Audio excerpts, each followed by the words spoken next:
Any menstruating person in this country cannot make decisions over their own body. Even limit their ability to get gender affirmation treatment in their state.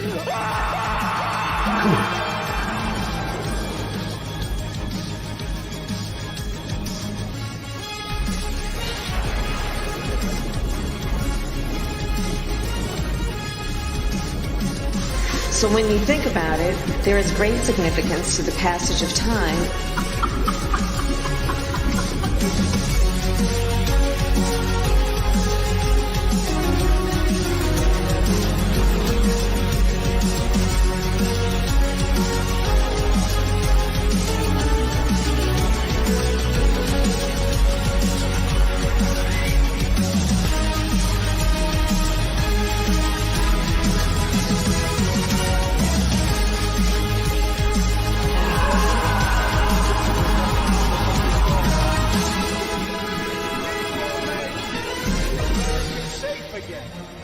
And we will make America great again. God bless you. I love you.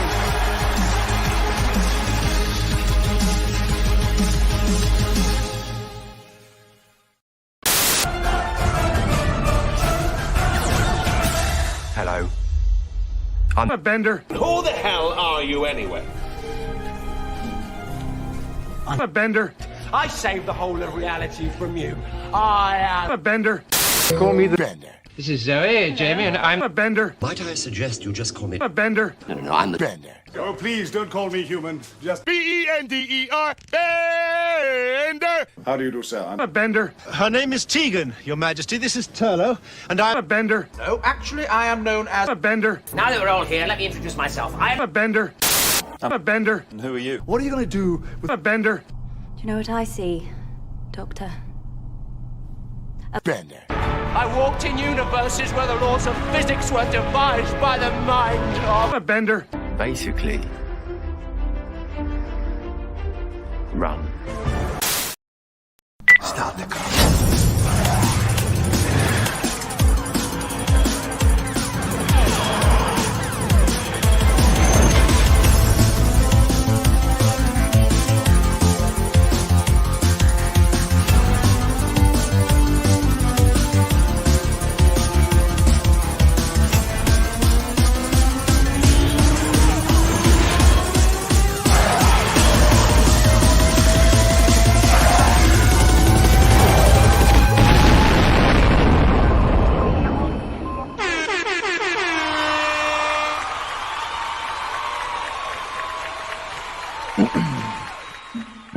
Yes, hello, and welcome back to Will of the Fans. My name is Will. See what I did there? Hope you're having a lovely, lovely day, and welcome to WhoTF live episode. What are we on now, Ryan? 17? Yeah. 17 episodes. My God. When it's only once a week, the number goes up real slow, but here we are, and we're getting towards the 20th episode, which will be a big day for us. And, of course, it's me. It's WILLD, joined by, of course, as always, the panel, Mr. Ryan Roger Athay, Mr. Golden Age Geek, Mr. Rev Raven Wolf, and Mr. Grant Gregory with our special guest, Mr. Millennial Woes. Ryan, would you like to say hello? Well, hello, everyone. I hope you're all doing well, and it's great to see you all watching today. Always a pleasure to be on this show with Will, with Goldie, with Dobby, with Mr. Grant Gregory, and with our special guest, Millennial Woes. Hopefully we'll have a great talk about various topics of the day, mainly Doctor Who related. We'll hopefully blitz through our review of Series 2 of New Who with many highs and a good few lows. Now I shall hand over the intro to Dobby the Cancer Patient. Jesus Christ. Future Women's Olympic Boxing Champion Ryan, otherwise known as Dr. Robotic. Got him. Welcome to the stream. Yes, we're live and we have a big panel, which is good because we're going to be talking about Doctor Who, which is kind of what we do around here. But get those likes up, subscribe to the channel, consider joining and support the Grid Force and all your favorite content makers right here. Over to Captain Goldie. Gay Goldie. See, I was going to say thank you, Rev, for that nice transition, but then you had to come in and ruin it, didn't you, Ryan?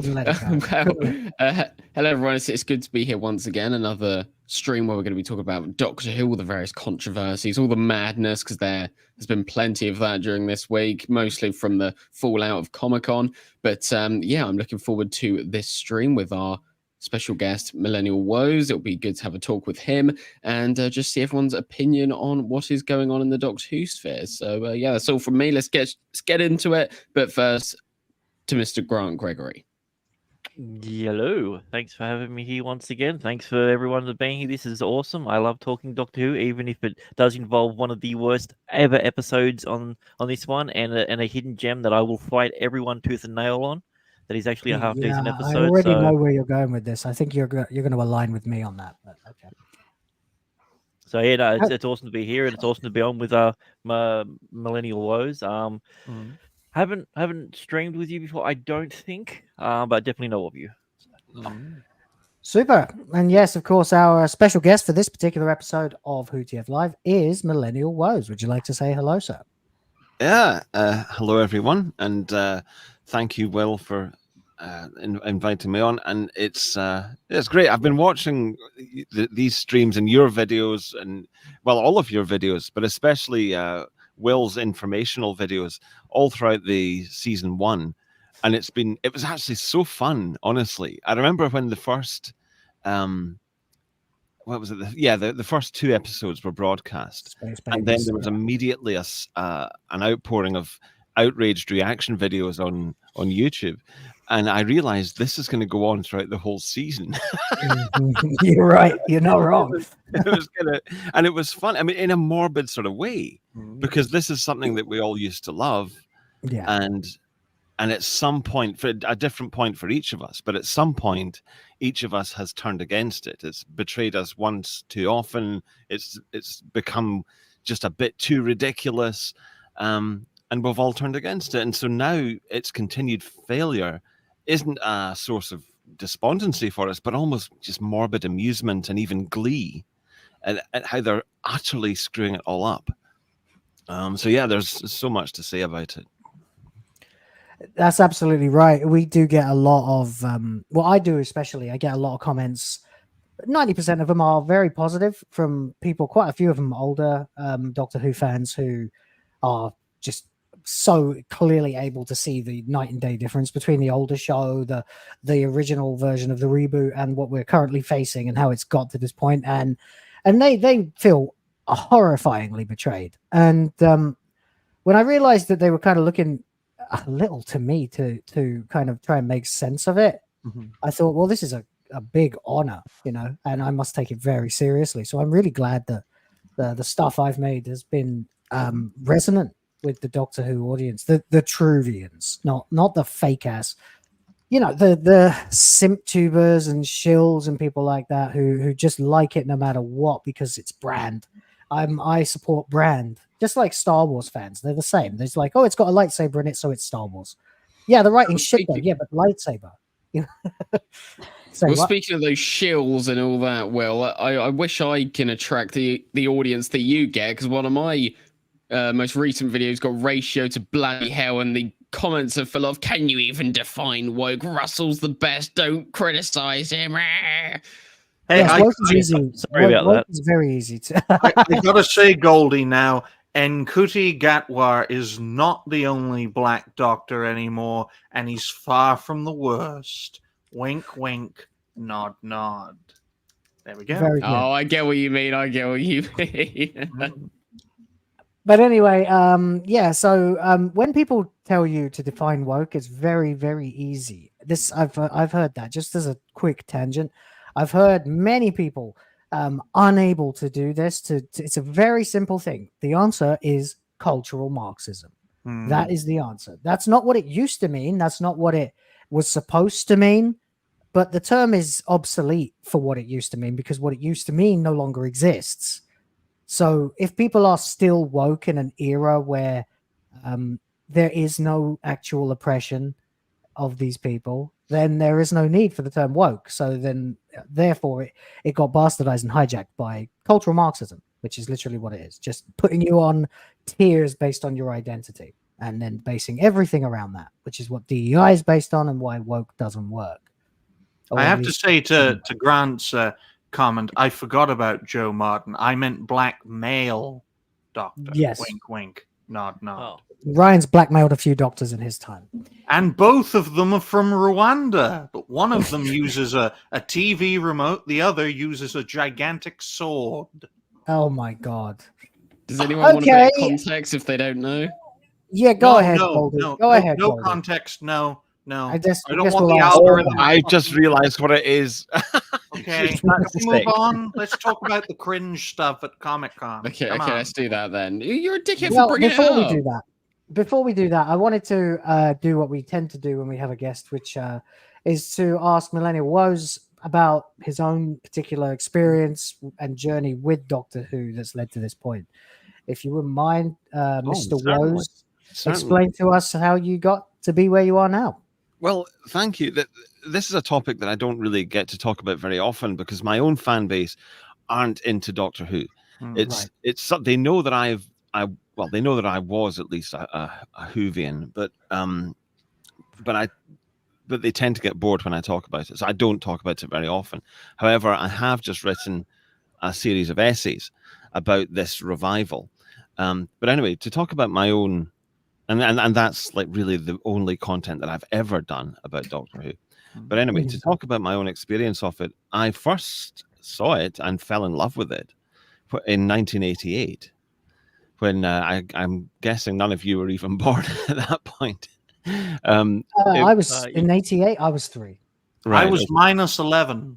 right. I was 4. Right. Wow. Okay. Good. That makes me feel less of an old goat. And so I was 5, and it was Remembrance of the Daleks, and I was instantly transfixed. I remember the opening, like the McCoy intro. I still now think it's absolutely mesmerizing. I think it's wonderful. And a lot of people don't like it for this reason or that. They don't like the Kev McCulloch's music, whatever. For me, it's iconic and it's really etched into my mind. So that lasted.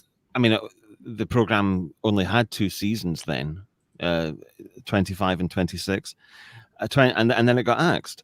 I happen to think that. I mean, I understand why people don't like mid-80s Doctor Who and up to McCoy's first season, but I think his second and especially his third season were really steps in a new and much better direction. I think it's really unique. There's nothing, I mean, there is no other program that Ghostlight could happen in, or The Curse of or Survival, and they were not like anything Doctor Who had done before. Certainly Survival was obviously a new sort of gritty, urban, altogether more brutal tone, actually. So that was where it was going, and then it just ended. And then I was 7, and things changed. You outgrow things. I got into more grown-up program. I mean, I was watching Twin Peaks by the age of 8, so things did change, But you just discover new programs. So that's how it happened. But Doctor Who remained with me. I remember taking an interest in the McGann movie in, what was that, 96, 95. I was still interested. I still bought videos and all that. But by the time of the revival in 2005, I didn't expect to like it because I was an adult, and it was sort of, it's obviously going to be aimed at kids primarily. I could tell that because I knew what Russell T Davies was like with this kind of stuff. I'd seen Dark Season, by the way. No one's ever mentioned Dark Season. I saw that back at the time, and it was, it was good. I liked it. Right. But anyway, the point is, I didn't expect to like the revival, and that's exactly what happened. It was all right. I could tell that it was good. There were some elements of that first season that I liked. The structuring, the finale, I thought was good. But by and large, it monsters. Yeah, well, yeah, I certainly didn't like that. But by and large, it wasn't my kind of thing. I then watched the second season, David Tennant's first, and after that, I remember when the third season was going to start, and I thought, I just can't be bothered. It's just really? not my As kind early of as thing. that? Well, yeah, because a lot of people in the audience will agree with you. Well, I mean, I was accustomed to the classic series, so the revival has always seemed like a sort of imposter to me. And I understand if you started with the revival, then of course Eccleston, Tennant are going to be your baseline. They're your sort of default Doctor Who. Right. For me, it's Sylvester McCoy and a multi-camera setup and a very low budget shot on videotape. That's Doctor Who for me. I also do like the Pertwee, Tom Baker, obviously. But yeah, that's Doctor Who for me. The new stuff has always been too big budget, too bombastic for my liking. And having said that, I have dipped into it here and there. I think Stephen Moffat it's complicated. I think he's a bloody talented guy, but he's compromised. I think some of his episodes are fantastic. The Girl in the Fireplace, which I guess we'll talk about, and his 50th anniversary special, I thought was just fabulous. And I say that as someone who doesn't really care for the program, but I thought objectively it's just a brilliant piece of TV. And then The World Enough in Time, I thought was a brilliant idea for a sci-fi story with the ship and all that, the time dilation. And then I thought Capaldi's Regeneration, I've forgotten what it was called, Twice Upon a Time. I thought that was all right, pretty good. And that's basically it. I don't really like any other episodes from the revival. I mean, Dalek was good. Yeah, I'm sure there are others. On our ranking. Yeah, week so we ranked season 1. Right, yeah. Well, okay, I'll stop talking. That's my... No, you go ahead, man. Go on. Well, that's it. That's the sort of summary of my life with Doctor Who. The timestamp ain't meaty enough. Whoa, you got to speak more for the timestamp. What was your experience when it changed and it became Jodie and Chibnall? Oh, right. Well, okay, I'm sorry. I just don't want to drag on and on, No, it's fine. You've got the floor, man. Okay, well, okay. I'll tell you, I'll go back. I thought that Eccleston was not right for the role. A very good actor, but not right for the role. David Tennant, same thing. Very good actor, but he never seemed like the Doctor to me. He was always too much of an everyman. Matt Smith, I thought, was brilliant. A really good choice for the role. Capaldi, I thought, again, a great choice for the role, but increasingly he was badly served by the scripts. By the time Jodie Whittaker came along, I've never watched a single episode of Jodie Whittaker. Right. I just thought this is a joke at this point. It's just not going to work. And by the way, I will say this. At one point in the early 80s, they were thinking about replacing Tom Baker with a woman. And I think they were looking at Joanna Lumley. They were thinking about making the Doctor into a woman then. And the thing is, I think back then it could have actually been done, because it wouldn't have been political then. So it could have actually been possibly done well. She did end up doing. She was in the Curse of Fatal Death. Yeah, indeed. Yeah. And I think that I'm pretty sure I'm remembering correctly that they were considering her in the early 80s. But I think it's possible. You'd be, because it's the main character. Rather than make such a fundamental change to the main character, you'd be better just making it a different character altogether, like some female Time Lord. I would also say that I think Missy worked well because it's not the main character and because the kids aren't going to be identifying with the Master because he's the villain. So it's all right. Yeah. And I think that, again, it actually works quite well. But the problem is that it is subversive because it's laying the ground for doing the same thing with the Doctor. Yeah, that's exactly what I said to my friend back when it happened. He's like, oh, the Master's a woman now. That's interesting. I was like, uh-oh. Yeah, you can see where it's going. They're going to do it to the Doctor. He's like, nah, they never do it to the Doctor. And then bang. Yeah. I was disappointed at Missy being who she was because I was convinced it was the Rani and I was so excited for it. Yeah, I remember people saying that. Yeah. And so then when they did do it with the Doctor, I just thought, I'm going to stay a million miles away from this. And I've never regretted that decision. Yeah, I barely watched any of the Jodie run either. I got back in because the return of RTD and Tennant was enough not to make me go in as like a mark, as someone who thought it was going to be good. I was like, I very pessimistically I will watch it and I'll see how bad it's going to be now. But that was it. I completely ignored Jodie and only saw the real apex cringe scenes on YouTube. Yeah, exactly. I'm the same, and I'm also it's that I got back into it just to see how bad it was with right. Okay, so Russell T Davies is he's a shallow writer, but he's a very good writer. He knows about psychology, human emotions, emotional arcs, dialogue, relationships. This is his wheelhouse, and he is really a soap opera writer. Yeah, he's not a good science fiction writer and never has been, but because he's not autistic enough he's not good enough at the techie stuff, you know. Whereas it's probably Stephen correct. Yeah, Moffat's a sci-fi guy, definitely through and through. Yeah. And so when he came back, and this is really the thrust of my set of essays about it, how objectively he did well with the revival in 2005, whether you like it or not, and I don't like it, but it is clearly successful television. Right. So the question is, how was it so successful the first time and such an utter egregious fuck up the second time round? And that to me is an interesting question, and that is what I set out to answer. And it's not, I mean, there's not really that much to it in the end. What happened was, he's full of himself, and they gave him full autonomy. And in the meantime, the culture around the media had, you know, evolved to such a point that, so he went ahead. But I also think he's probably lost his mojo. He's definitely not got the enthusiasm that he had for it in 2005. He doesn't care. No. 20 years and a ton of syphilis can really change you, ladies and gentlemen. And I think that is the case with Russell T Davies. Well, syphilis. He just seems to have lost all quality, like the ability to monitor his own work. And this is something I go through in one of the essays where I quote a paragraph of him talking about the season 1 finale, and every single thing he says about it is a lie. Like how great how fascinating it is. The doctor talking about his family, he barely does. It's like a couple of lines of dialogue.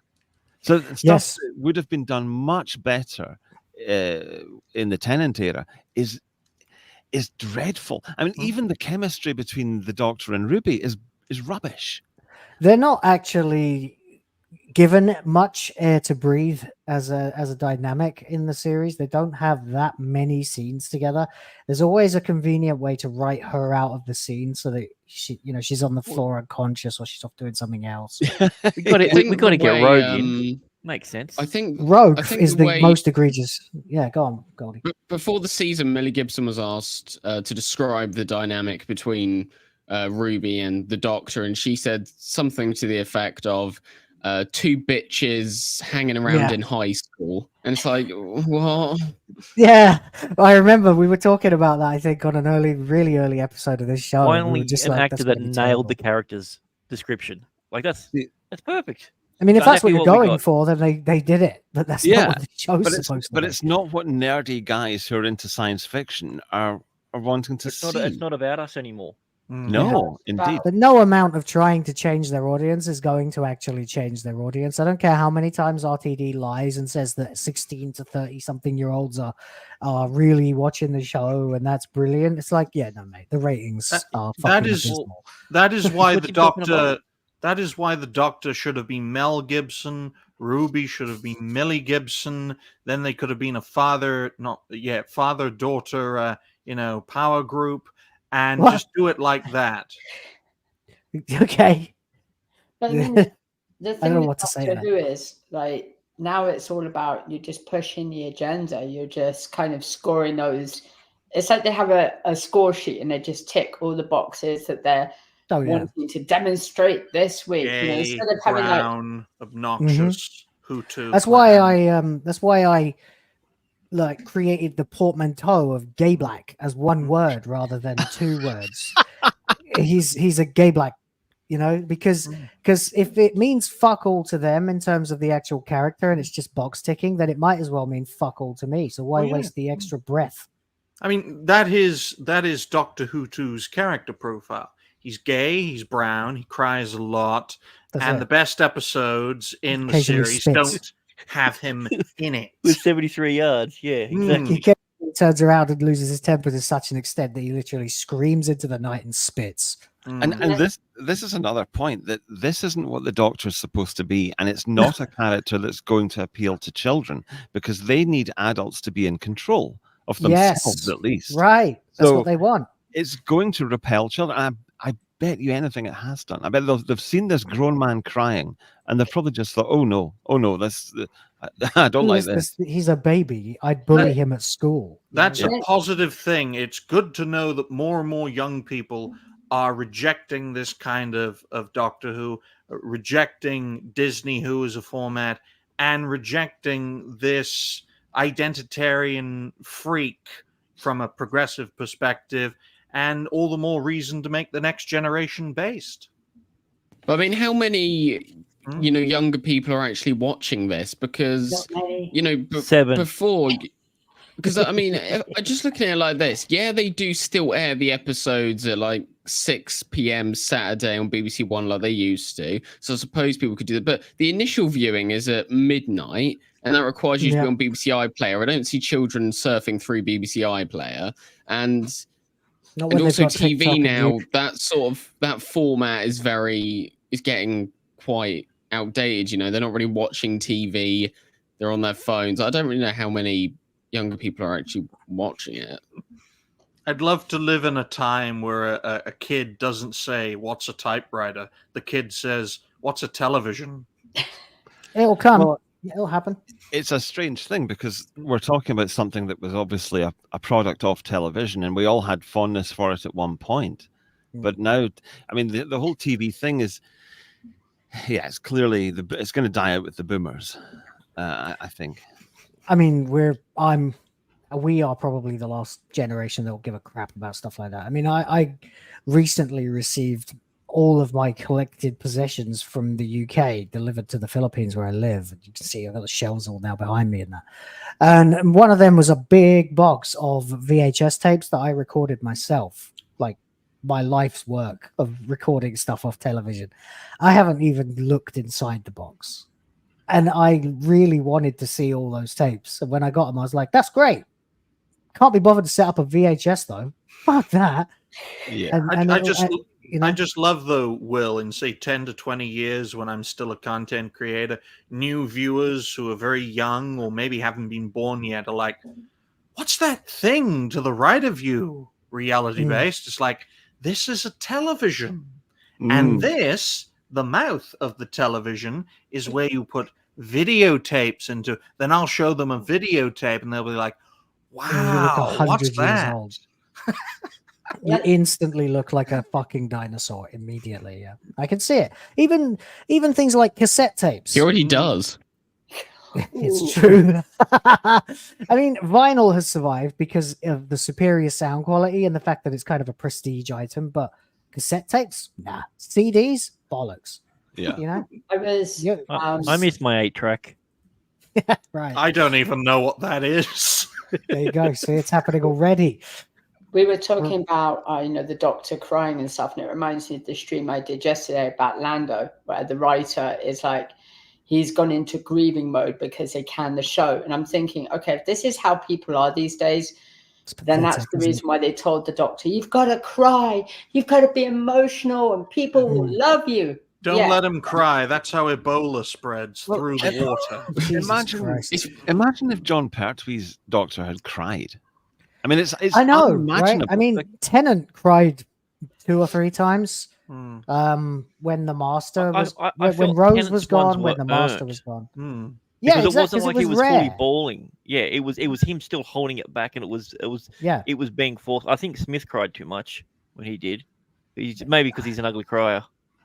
Yeah, he is a bit. Yeah. An onion monster, folks. It's like an onion monster, and if you cry, you die against the onion monster. But why the 11th Doctor worked so well, and the emotional moments and why they worked so well, was because I think the 11th Doctor, out of all the new Who Doctors, is he's the most alien. I really do think that in terms of new Who Doctors, he's the most accurate to the older ones. So when he's acting all bombastic and clumsy and doing all this, you kind of take him as a joke. But what adds a lot of seriousness to him is when there are those rare moments and you realize that perhaps it is just not an act, but as a way of distracting himself. Well, I mean, after all, he's described in the 50th as the man who forgets, so he is trying to you spread this positivity and trying to convince himself of all that, and he has got this very alien, unempathetic nature. But then there are those moments which kind of act as a moment of realization where you're like, oh,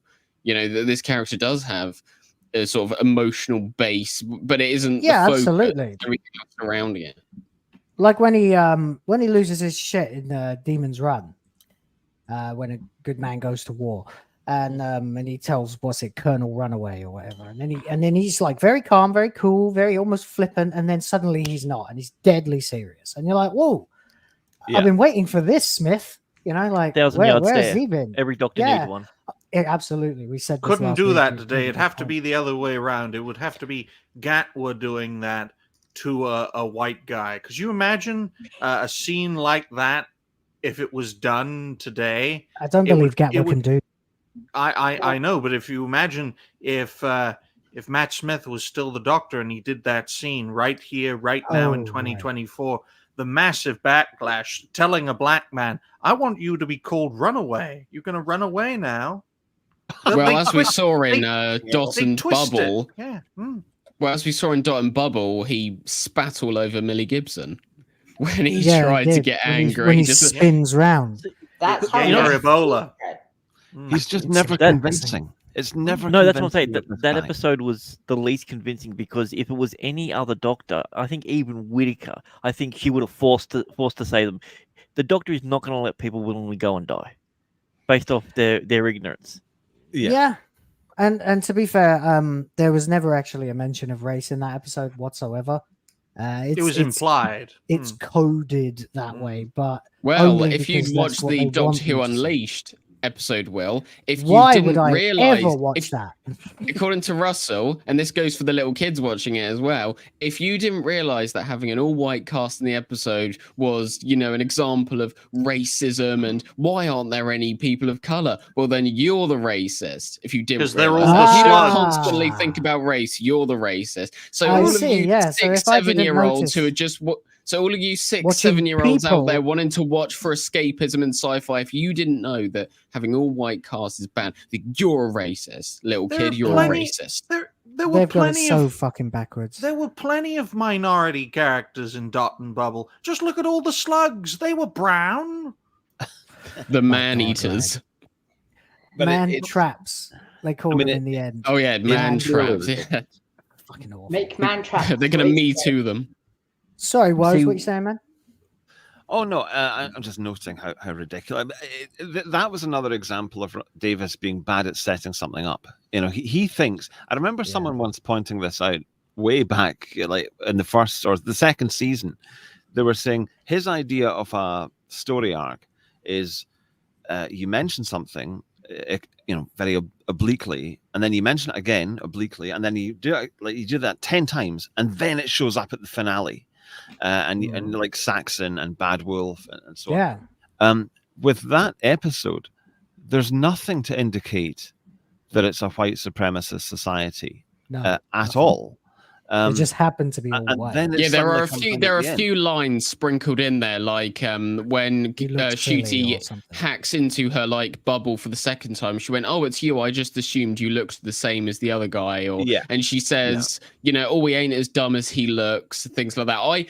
I knew instantly that was the angle they were going to take, not because that's the way I think, but I realized and I remembered Ncuti saying in the but it needed like a few more. Yeah. But I remember when we were looking over this before the episode actually aired, and Ncuti said there's going to be an episode this season that is set within my leftist liberal bubble, and we were like, oh, okay, we know exactly. So I kind of applied that to what she was saying. I was like, right, okay, I already know the ending to this.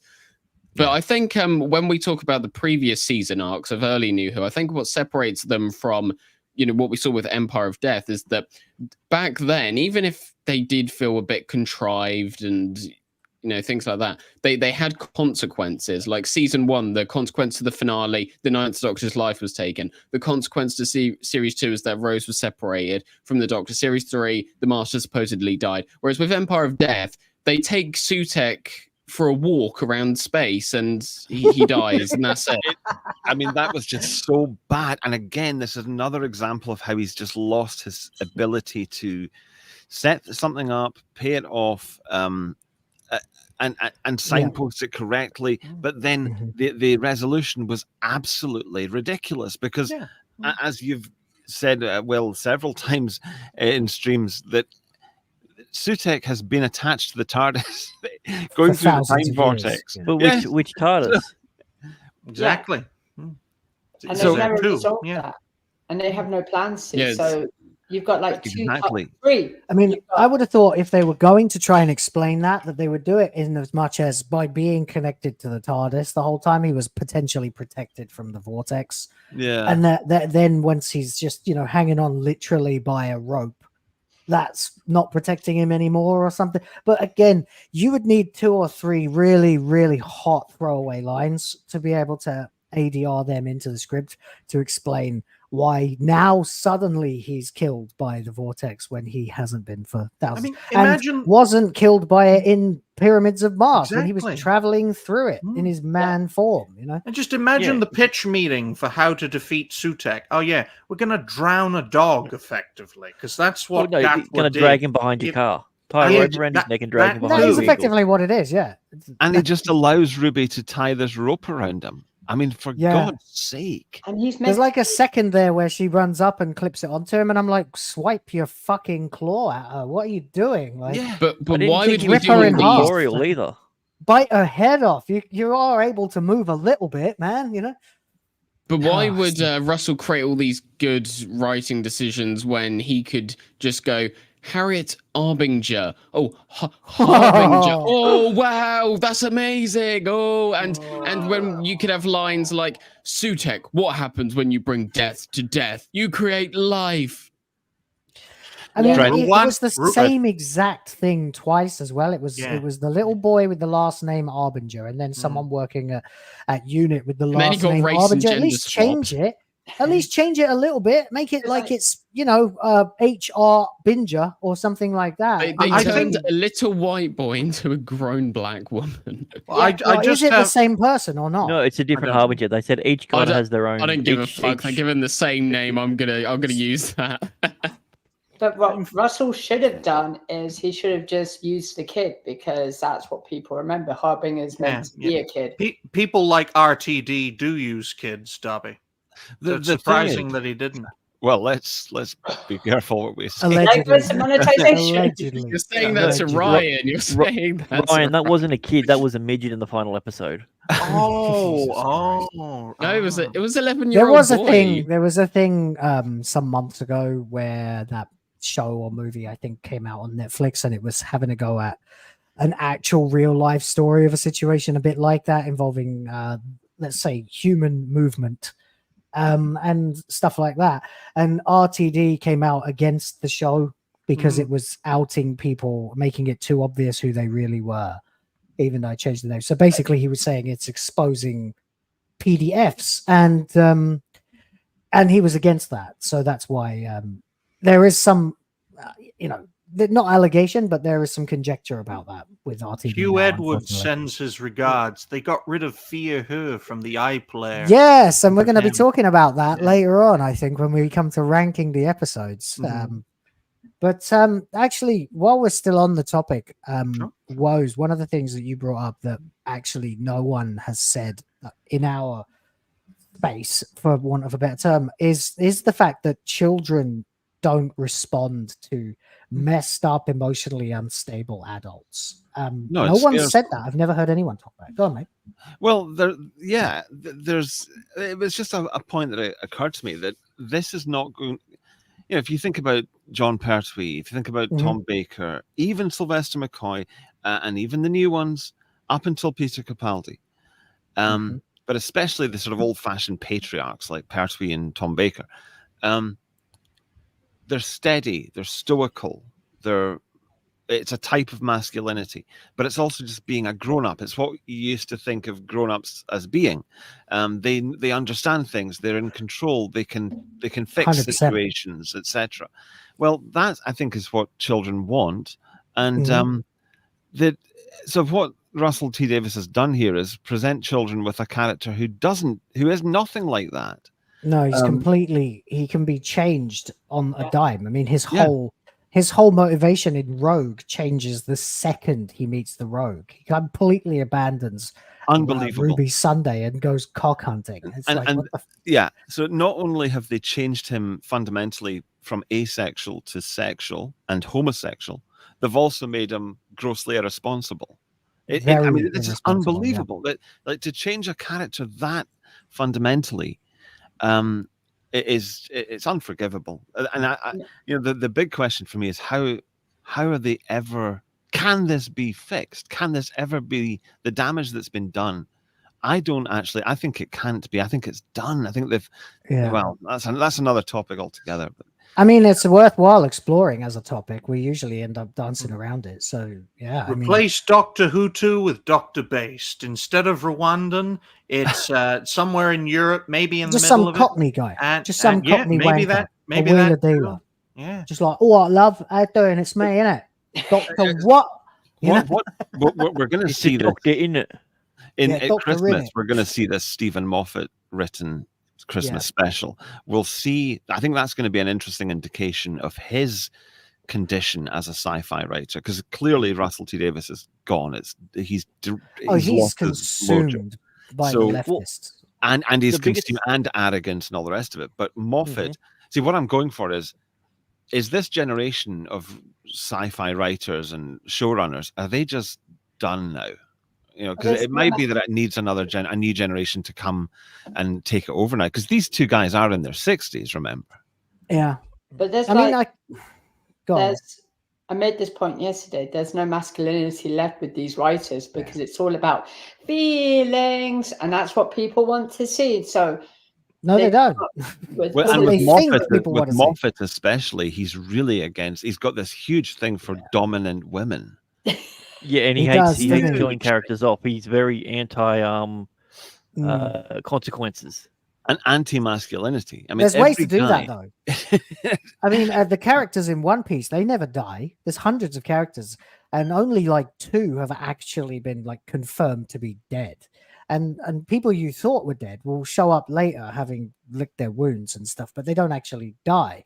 But it's done in a way where it actually serves the plot for them to come back. There's a purpose for them in the story, which is why it works. Whereas just keeping someone around until they've lost what made them interesting and then continuing to keep them around is totally antithetical to that.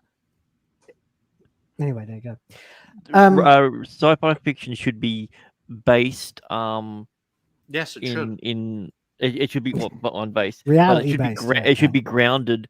It should be grounded in reality, but not based on reality. And I think that's the biggest problem that they do. They don't make the world feel real. They try and make this artificial world feel like our world, and it never works. It's contrived too. Things happen that shouldn't be possible. And when it comes to sci-fi, I've always said that, like, the reason I don't personally classify Star Wars as sci-fi is because it has no connection established at all between it and us, only that it was a long time ago and that it's very far away. That's literally all we know. It doesn't have anything to do with Earth. There's no mention of us. There's no connection to. It's not like Star Trek where every now and then they'll bring up Earth and how far they are and what year it is and stuff like that. And any sci-fi more or less subscribes to that philosophy except Star Wars. So Doctor Who is sci-fi. It is entirely contingent on the companion's distance from now, here, and where we are to have that wow factor for the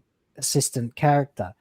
But when, just to bring it back around to that business of dysfunctional adult character, I remember, most kids, when you're small children, you've got like one relative or like a friend of your parents or something who's kind of wacky and funny and, like the fun uncle kind of dude, and I don't want to get any weird connotations from that, please, okay? So shut your fucking mouth now, Ryan. What I'm saying is there's always one... So anyway, the point is, there's always like someone who's really entertaining and amusing in the family, and the kids all like that one adult and gravitate towards them, and it's a lot of laughs. But Just you ask don't, your even as a child, you're thinking, well, they've probably got their life together. You still assume that because they're an adult that they must be functional as an adult. Yeah, I mean, if you then spotted that uncle guzzling down a bottle of whiskey in the back garden, you'd think, oh, That's actually, bad. he's a mess. Or crying in the yeah. garden on his knees. And, Exactly. You'd realize, you'd feel that the illusion had been completely shattered. It's not funny anymore. Yeah, exactly. Because they're actually a mess, yeah. So I think to do this with a heroic character, who's the main character in a program, ostensibly aimed at children, was just a dreadful, just another dreadful misstep on Davis's part. Yeah, agreed. So it's. I'm just really interested in that because, again, like I said, I've done lots of streams, lots of videos about this, and I haven't heard that particular take before, and it really got me thinking. Well, there's another one that I've not heard anyone saying, and again, it's in my essay series, which you can find on my Substack. And this is the point that in the whole thing, like what we've seen, three anniversary specials, then the Christmas special, then 8 episodes of season 1. In the whole thing, there's only one depiction of a father. Because you can't do fathers anymore. Because in the episode Boom, that's it. Yeah, only fathers one. have been outlawed, and that was the Moffat episode, which adds who up just to happens to be the only episode written by a heterosexual. Yeah. I mean, actually, the father still died. He still abandoned his child, so there's still those tropes that are there. Well, I mean, he didn't exactly abandon her. There was a massive Deus Ex Machina at the end where he suddenly became almost godlike in the mainframe that he was existing in. But he still, his will to be a father dominated the machine. So there's that, and I completely agree. In fact, I got sort of attacked, I guess, on this channel months ago now for saying that Moffat is not woke. That Moffat is not a male feminist. Rightfully so. And I believe he is, yeah. And then like Moffat actually replied to someone on Twitter who had like referred to my comments about it, and then he basically said like paid lip service to the idea that he's an ally or whatever. But I wasn't convinced by that. And when I saw Boom, I'm like, this is clearly not the same kind of thing as we're seeing in everything else there. He's still Moffat. He's having digs at the church and capitalism and stuff like a classic liberal, but he's certainly not pushing the message to borrow from he's not drinker. invested in it in the same way that Russell T Davies is, for example. Exactly. Or the two lesbians who wrote Rogue. They're obviously invested in it as well. He is a heterosexual guy who in another age would just be a completely normal, middle-of-the-road guy. But in this age, he knows he has to conform to certain ideas. But it's not a personal thing for him. Yeah, no, definitely not. I think Moffat kind of exposed the differences between him and Russell when I saw the Doctor Who Unleashed episode where Stephen Moffat was talking about how he came up with the idea and how he got back into writing for this new era of Doctor Who. And he said, me and Russell were having a talk, and one night I thought to myself, what if the Doctor stood on a landmine and couldn't move? So that's where Moffat comes from, pure sort of sci-fi, story concepts. He's purely thinking of that. Whereas Russell thinks, what if I have a gay guy and they get together and they battle some aliens? Is that totally line of thinking? Totally different line of thinking. Completely. And this is that's a good point, because Moffat, this is the reason I haven't actually watched Boom. The only 2 episodes I've watched through like from start to finish are the finale episodes. But I've watched a lot of clips from Boom, and I know exactly what happens and all the rest of it. And what interests me about it is that it's effectively a bottle episode where it's one set, limited number of actors, and a bloody good, when you do that, you've got to have a good script. You've got to rely on the ideas and the dialogue and the characters and the acting, which is what drama should be, in my opinion. I don't like the big budget, all of that stuff that the program is now famous for. But with him, you can see he's come up with this concept. Well, what if, as you say, Goldie, and I think that is actually a source of good stories. It's a story like, what if I set myself this challenge? What can I make of it? What can I do with it? And I think you can see that's this how an with accomplished writer thinks. Yeah. Yeah, Well, yeah. You've You also can got to see have a it with lot of other faith in your lead to be able to pull it off. Exactly. You guys made a point about like the fathers and the mothers not being kind of represented, but then you've got to remember this is Disney. Walt Disney tried his best to wipe out, because Walt Disney he blamed himself for his mother's death. So he's always known for kind of trying to get rid of the whole parent thing. And if you kind of mention it, it has to be really brief and you can't, and I think what RTD's done is he's just went with it. He's like, okay, yeah, if we're going to have a parent in there, they got to die. But the thing is, with Russell T Davies, he is famous for, it's weird because apparently he does get on quite well with his father, or did before I think he's died now. But he doesn't seem to have a personal loathing of his father, as many gay men of that generation did, for understandable reasons. But anyway, in his case, he doesn't seem to have that, and yet every father character he writes is either dead or abusive, a bully, arrogant, vain, irresponsible, etc., etc., etc. I mean, he hardly has. I don't know if he's ever written a sympathetic father character. Russell, let's think. No, because later we got season Wilf 2. is probably the best example. He's a grandfather, though. But he's grandfather. Yeah. Well, I suppose, but he takes more of a father role because Donna's father isn't around, so he kind of steps up. Exactly, he's not there. Also, that first episode that he was in wasn't written for Wilf; it was written for Donna's father. Right. Yeah, but the actor died, didn't he? So, yeah. Right. That's okay. that's one. That's one. And I mean, I was thinking of The Idiot's Lantern, where you've got the guy. I don't know if he's a good father. He's kind of portrayed. No, I'm saying he's not a good father. I mean, he's an example of an RTD father. He's aggressive. He's obnoxious. He's arrogant. He's bombastic. He's domineering, and he's a bully. So a great father for 1953. I mean, even Rose. He's like, I am talking. Notice that Rose, her father's dead. Yep. And then Ruby, another father abandoned the child. It goes on and on. She literally has to move to a parallel universe to be with her father. Yeah. Okay. Martha's father cheated on on the mother, and he's dating someone younger. With a white woman. Couldn't do that anymore. Yeah, white people have been outlawed apparently. With the enemy. With Martha's father, I mean, there is the whole kind of abandoning her mother, that sort of thing. But if you think of what is it, The Sound of Drums, when her mother is quite clearly going along with the government's plan, wants to bring Martha in, it's the father who goes, no, don't listen, run, and he gets taken away for that and punished, and the whole family does. And then when they get put onto that big ship, that's a race. That never happened. That's how they can get away with it. That whole thing never happened. Oh, actually, no. Well, kind of. They still got taken away. They still got punished, but it was just the year after that didn't happen. So I suppose you could say the father still did step up. And they still remembered it. Well, that's all them remembered it. Yeah.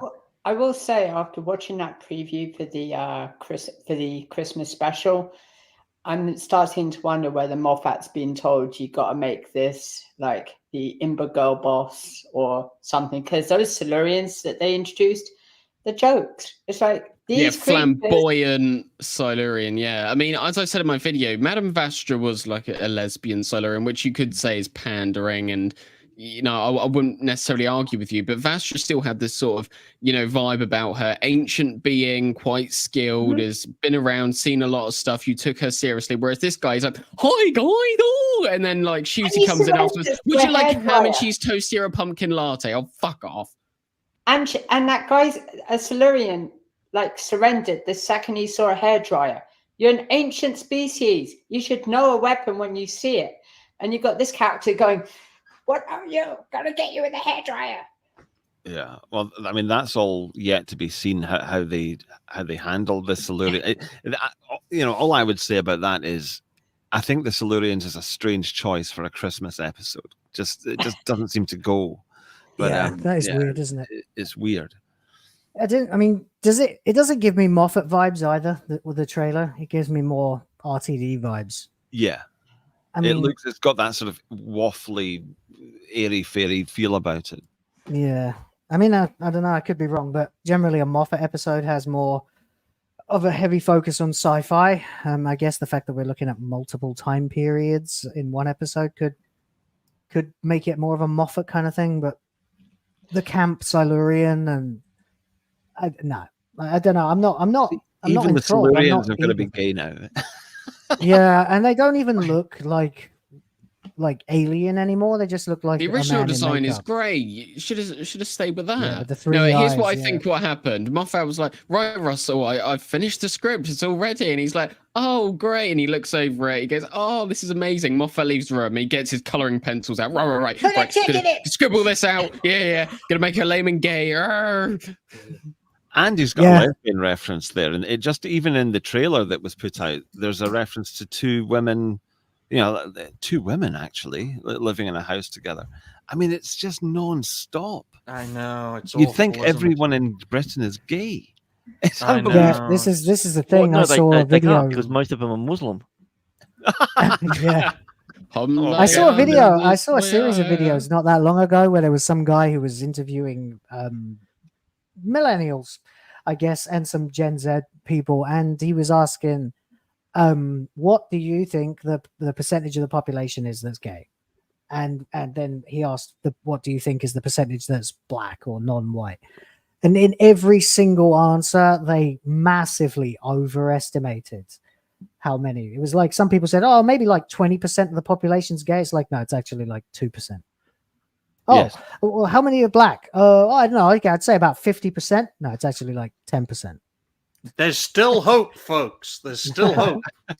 But well, no, it's just that's what they mean by representation. They mean over-representation. And Russell Davies is always going on about how they need more gay representation. And so he doesn't seem to, well, I don't think he cares that that's going to massively distort people's perceptions of what the situation actually is. I think the funniest thing is when people say, like, we need representation in this show. We need, accurate representation that is of the same percentage as we are in the country because, the amount of us is so massive. And it's like, you do realize if you were to get accurate representation, we would have to actively remove gay people and people of color because it doesn't accurately represent what is actually going on in the country. Well, you'd have to get a gay midget.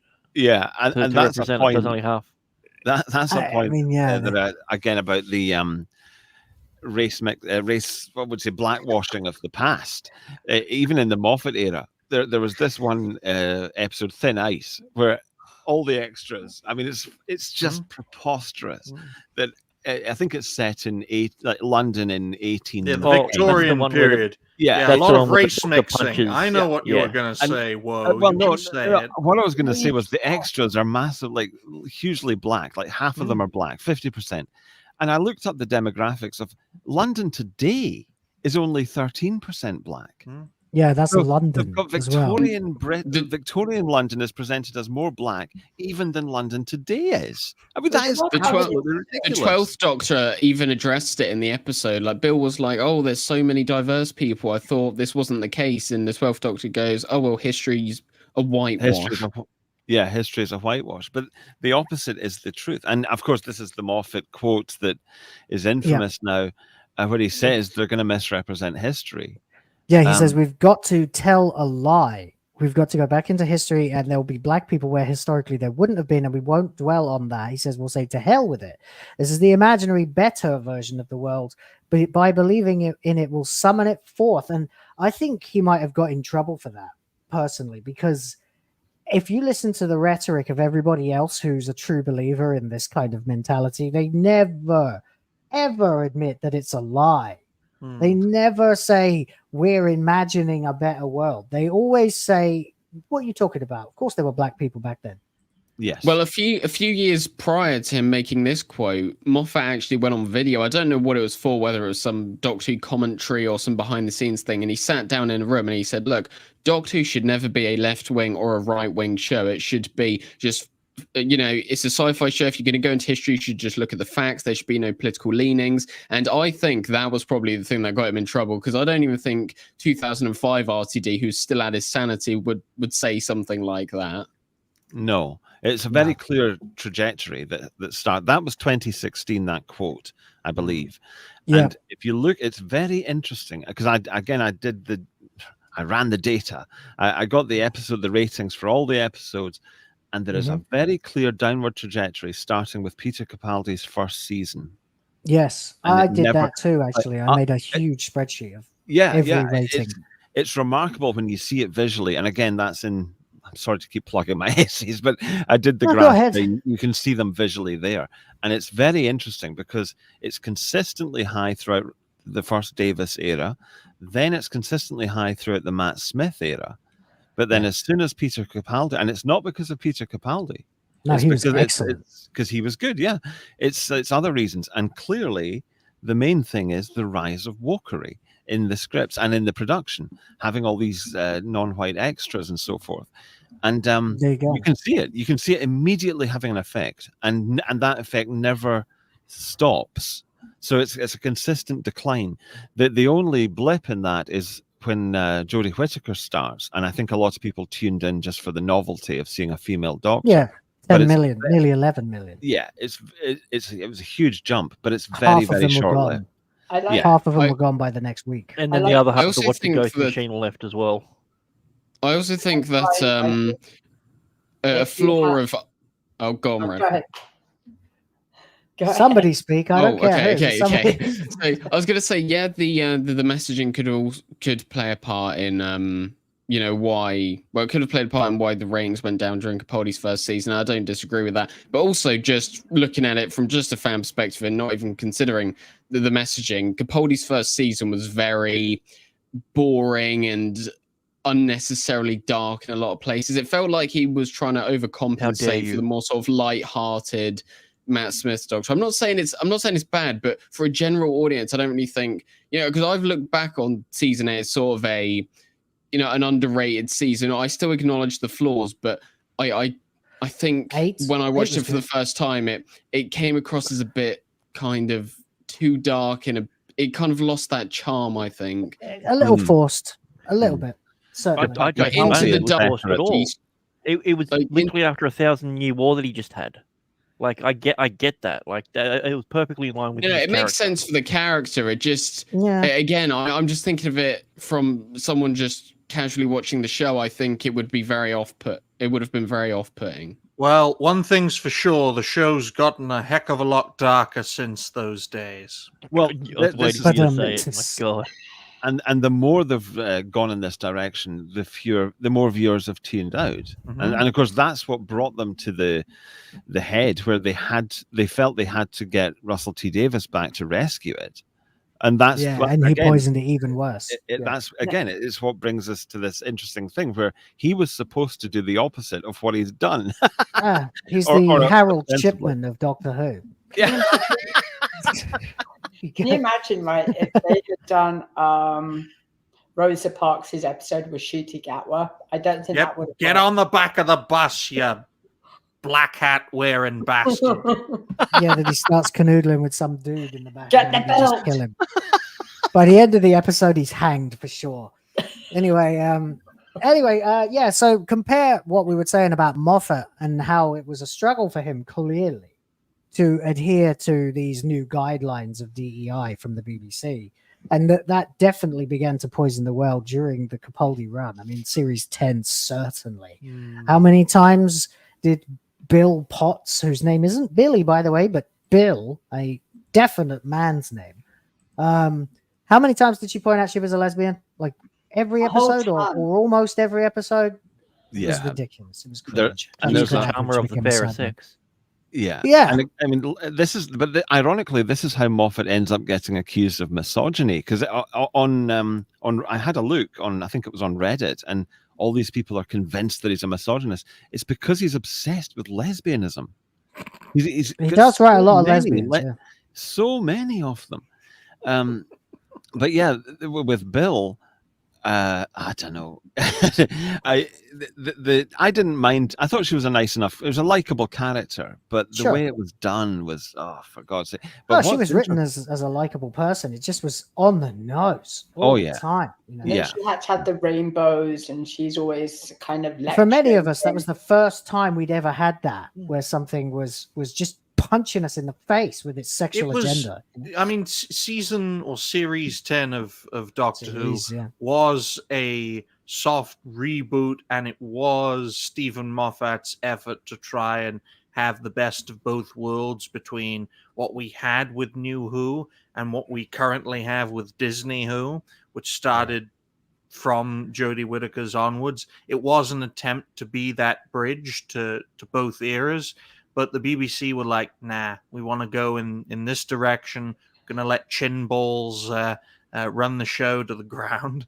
And bye-bye, Moffat. It was a terrible attempt at a soft reboot, because the first episode, you had him talking about River and Susan, who you wouldn't know them unless you'd watched previous episodes. And then there was the big reveal that Missy was in the fold. You wouldn't know who Missy was unless you watched the previous episodes. And then there's a reveal in the finale that it's John Sims Master, which you wouldn't have known hadn't you watched the previous episodes. It's just like bad a this reboot attempt at a reboot. Like, they keep on mentioning Susan. And that trailer, absolutely ruined it. So you have Susan being mentioned in this, which is, I would say, not a successful attempt at a soft reboot, but it's quite clear that they were really trying that this time. So you have Susan being mentioned, you have all this other stuff being mentioned that you wouldn't know hadn't you seen the previous episodes, and 60th anniversary specials, which are pretty much reliant on you having seen the RTD era and having nostalgia for that.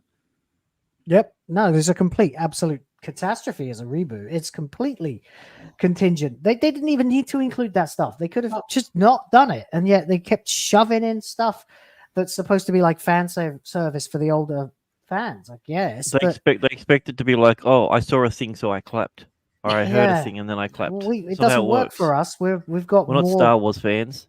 No, we can't just go, ooh, lightsaber, pew pew, vroom vroom, and start clapping.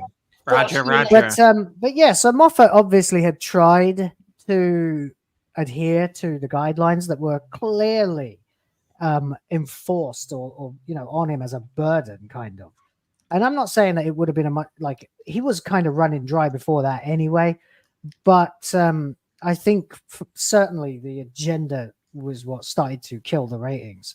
And now you're seeing this come like full circle. It's 8 years later.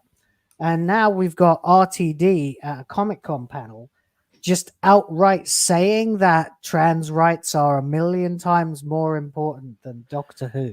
See, well, maybe he should be focusing his efforts on that then. I see. I think people are misinterpreting this, though. See, what he's saying there is trans rights are 1,000,000 times more important than what's happening with Doctor Who.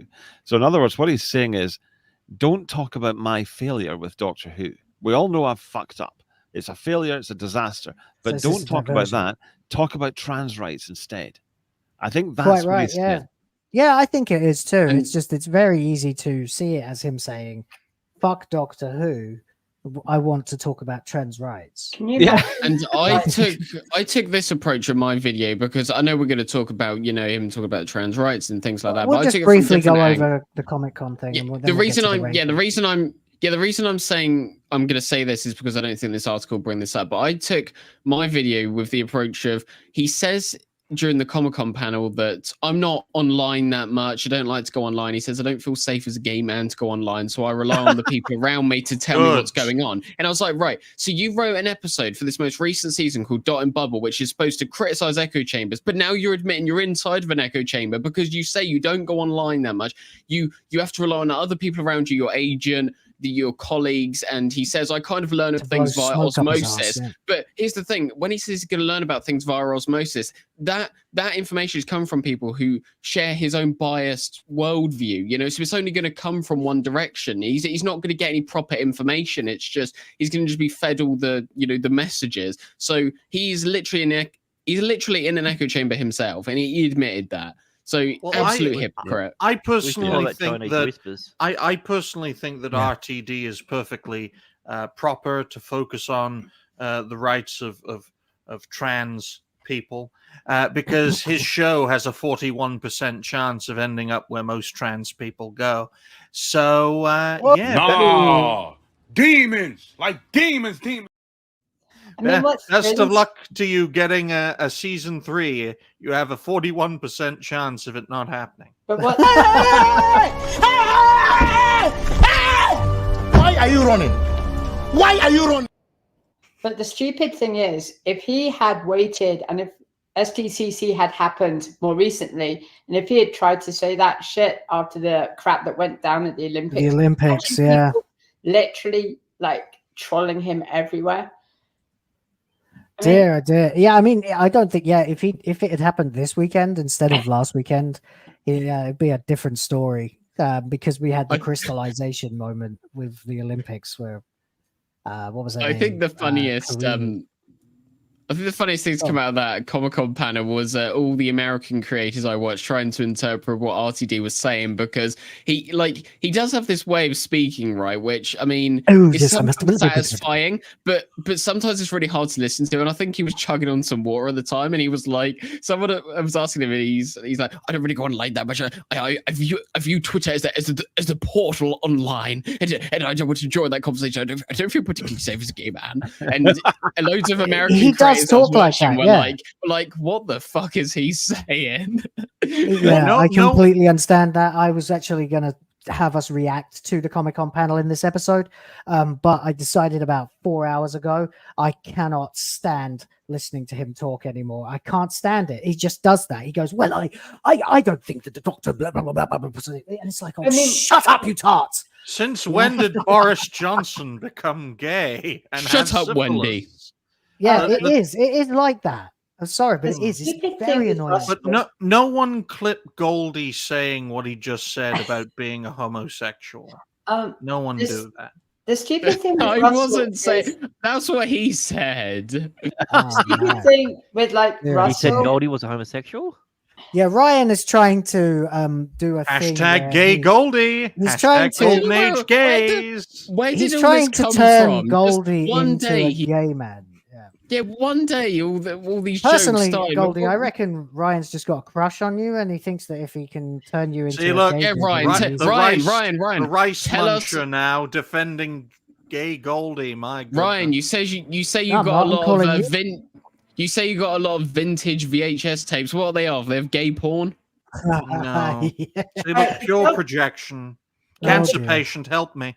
Like the dumbest thing that I he never said get anything in this whole panel is like, the show isn't about trans rights. If anything, he should be talking about why he chose an openly gay, predatorial man like Ncuti Gatwa, and he should be trying to defend the fact that probably most of everyone he works with are either gay or lesbian. But no, he's got to talk about trans rights, even though he doesn't know anything about trans rights. Well, the thing is, I would have loved the whole it gay if thing at has the really... sorry, go on.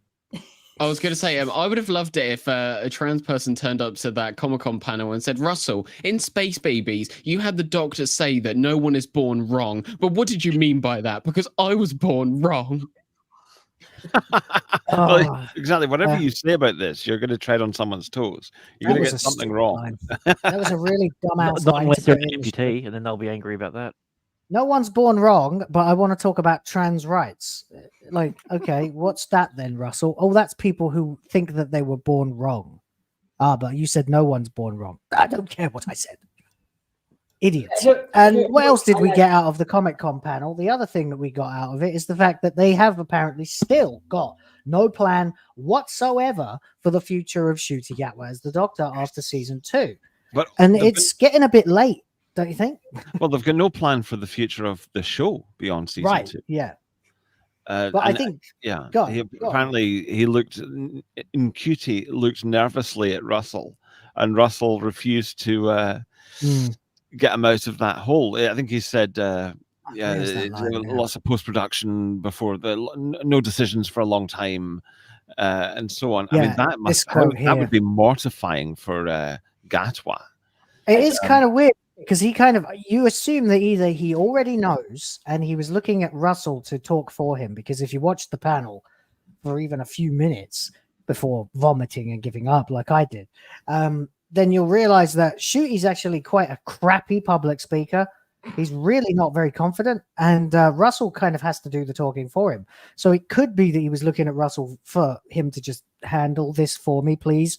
Or it could be he genuinely has no fucking clue, and Russell T. Davies threw him under the bus. Yeah. Well, what's it going to be? What, 3 years in between seasons of filming? Because they already had it all filmed. It's like this was filmed like the season 2 wrapped filming just before season 1 began. So they've probably been filming it throughout 2023. So if you look at it could be like the situation in regards to the Orville, because we've heard that they're going to start filming season 4 of the Orville at the start of next year. So it could be a situation where they take a good few years off, RTD and Doctor Who 2 do some side projects for a while, and then just, put the show on ice for a few years and then bring it back for another season. Maybe that's the plan, to stretch out this franchise to the 70th anniversary before, letting it rest. But if you see what he says here, less is more, though. Shot season 2, but that's only halfway, which means Disney are probably already telling him that they're not confident to actually air it. So he could have shot everything. If it's in post-production, that's the... Yeah, I think what he means there when he says that is that shooting is only half the process of production, and the post is... For a sci-fi show like Doctor Who, you're going to spend about as much time in editing, especially when they can't get a good take out of their lead actor. But then Disney can still can it, which they did with other projects. They can still say, look, this isn't working. We're going to send you to, I don't know, Paramount or something. Well, if they fully controlled it, Dobby, I'd absolutely agree with you. But this is an alliance between Disney, Sony, and the BBC, 3 different media companies. So they're all going to have to either agree to continue this or all agree to can it. Of course, the BBC originally wanted to can this show after the Flux disaster. It was Disney that provided the rescue package, and then Sony stepped in through their ownership of Bad Wolf to actually produce this tripe. So it would have to come with the agreement of all 3, and since 2 seasons were guaranteed, I doubt we'll get a 3rd season anytime soon, because 3 different fucking media megacorps have to agree to the same thing, which is very difficult to do.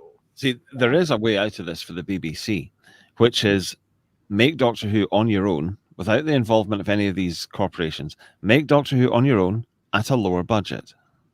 A markedly lower budget. I mean, that's what we said a few weeks ago, but I don't know if people would watch it now, unless it was the original fans. They'd probably lose a lot of they probably would. That's the thing. I mean, if you're going to go for a mass audience, then it has to be, as it has to look like Star Wars Mandalorian or whatever.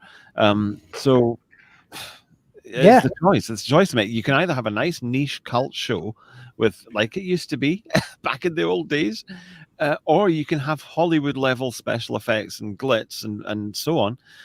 But then that means you've got to have a mass audience, huge audience, which means that the thing has to change out of recognition. And that's what I think Russell T. Davies has tried to do here. And the results are an utter disaster, because it's trying to be something that the show can't be. It can't be a global brand. It has to be British. It has to feel British. And it's not suited for big budget global domination. It's a niche thing. It's a cult show. The concept is intrinsically tied to its Britishness, and when you try to abandon that, you lose the soul of the show. Imagine if Americans had police boxes. They'd need to be like massive cages, especially in like segregation times, just to fill in all the criminals. Sadly, you're right. Can I read out a bit from my text about this, about the American Please, audience? go ahead, and then we'll move on to the ranking. But you go ahead. Okay, this is tongue in cheek, but this is what I said about it approaching an American audience. Though Doctor Who had long had a hardcore of American fans, a mass audience over there was never going to happen. It is a distinctly British show. Its cultural references mean nothing to the vast majority of Americans. The blue police box is alien to them.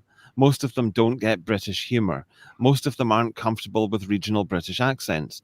They don't understand the class system. The post-World War II pessimism completely baffles them. They dislike the idea of some fey Englishman swanning around being better than everyone else. And a fey character who is a type that amuses British people but sends the American nervous system into convulsions. There was another one about bazooka that I said the idea. I think a lot of Americans are sort of grossed out by the idea of a man using his brains to defeat the baddies when he could just as easily use a bazooka. Obviously, it's tongue in cheek, but I think there is truth to that.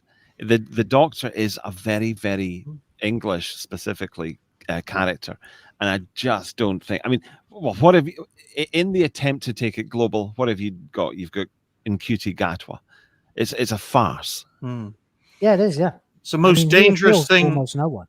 The most dangerous thing about an American man is if he uses his brain, because if he does, we're all fucked. I want to emphasize, I'm not disparaging Americans here. I'm just saying I don't think this show fits into their thing. Culturally, I don't know. I'm not American, but I have plenty of American friends, and yeah, they're much more involved with the origins of the country being, the Wild West and things like that. It's very different from how Britain was formed. Americans are strong, courageous people, but they are not known for their intelligence. That's why in the Western world you've got the European mindset with American strength and courage, and that's what used to make the Western world the strongest in the world. But as we all see, with the melting pot is doing so well, it's melting the pot. Moving on. That's actually a good quote, Ryan. Yeah, there you go then. So that's what's up with Doctor Who at the moment. It's just as fucked as it was last week. Look at that. What a surprise there. And RTD would rather talk about the rights of trans people than how to make effective sci-fi.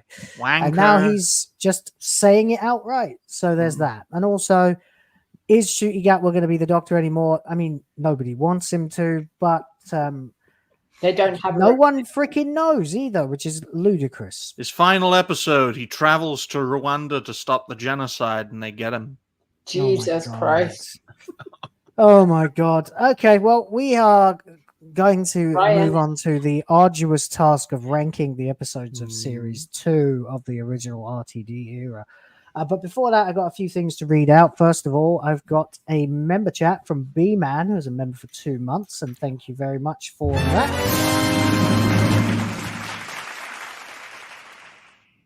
It says, hi panel, please shame Ryan for not watching Red Dwarf. The saga continues, guys. We're trying to get Ryan to watch more than one episode of Red Dwarf. How are you going with that right now, Ryan?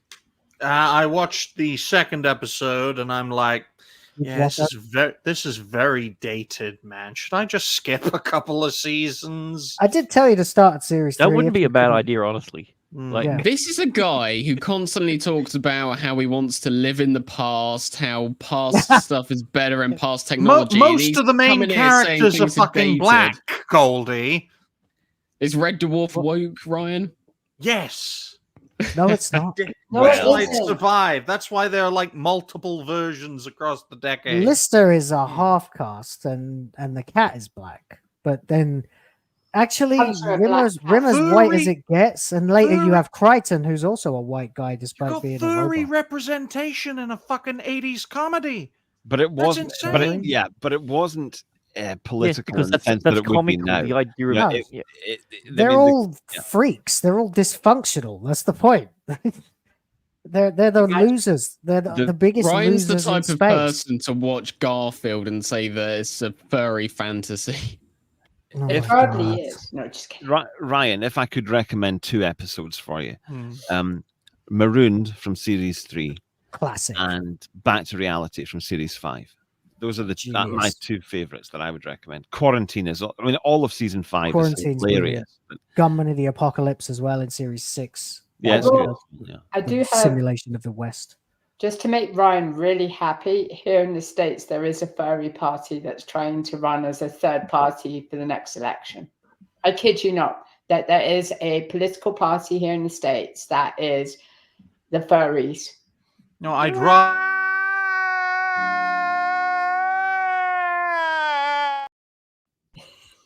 rather have a Wakanda Forever political party than a furry Talk to group. Kamala Harris. She supports Wakanda.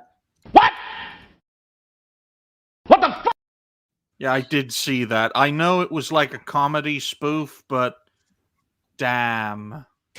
Okay, moving on then. Eris Rhoda decided to be very kind and gift 5 one of the fans' memberships. Thank you very much. Oi, oi, are you lucky people? Anyway, then Eris Rhoda again for £2. That's real money. Says these days it'd be the only they in the village. Little Britain reference there. Very nice, and thank you. Yeah. Actually, Little Britain is people said it aged badly. I think it aged horrifyingly accurately. Because the obnoxious gay who can't shut up about being gay is effectively an SJW, you know. So and then being really over the top, in your face, obnoxious and kind of sick with how flamboyant they are. Yeah, it's just one big human pride march. So there you go. Thank you very much for those. We will move on then. We have got the unenviable task of ranking Series 2's episodes. Not an easy feat, but one that we will attempt anyway. Last week, of course, we did rank Series 1, and well, that was good, but we need to move on. Just getting it on the screen. Hold on, guys. Sorry. Sure. And here we are. This was the last season that I watched. Ever since then, I've just watched isolated episodes. But yeah. So as you can see, for season 1 last week, we eventually, and this is why I've left us with a fair amount of time to do this, but not as much as we should probably need. We got with The Long Game, Unquiet Dead, Aliens of London, World War III, Boomtown, End of the World, Father's Day, then Rose, Bad Wolf, Empty Child, Dr. Dance's Parting of the Ways, and finally Dalek, which actually was the popular vote as well in the chat. So yeah, I'd agree pretty much with those. I'd probably put Rose higher. But I would too. The top 2 are definitely good. I mean, I thought definitely the finale and Dalek are the highlights of that season. Yeah. Cool. All right. So then we have to start Series 2. So what do we think is the worst episode of Series 2?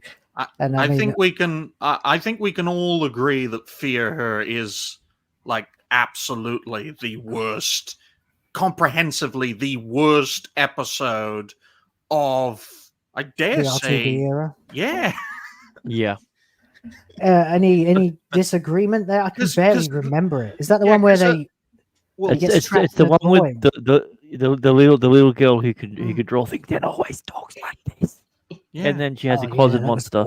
That's her father, because all fathers are bad. Remember? The abusive father in the wardrobe. Forgot about that. Yeah, that was terrible.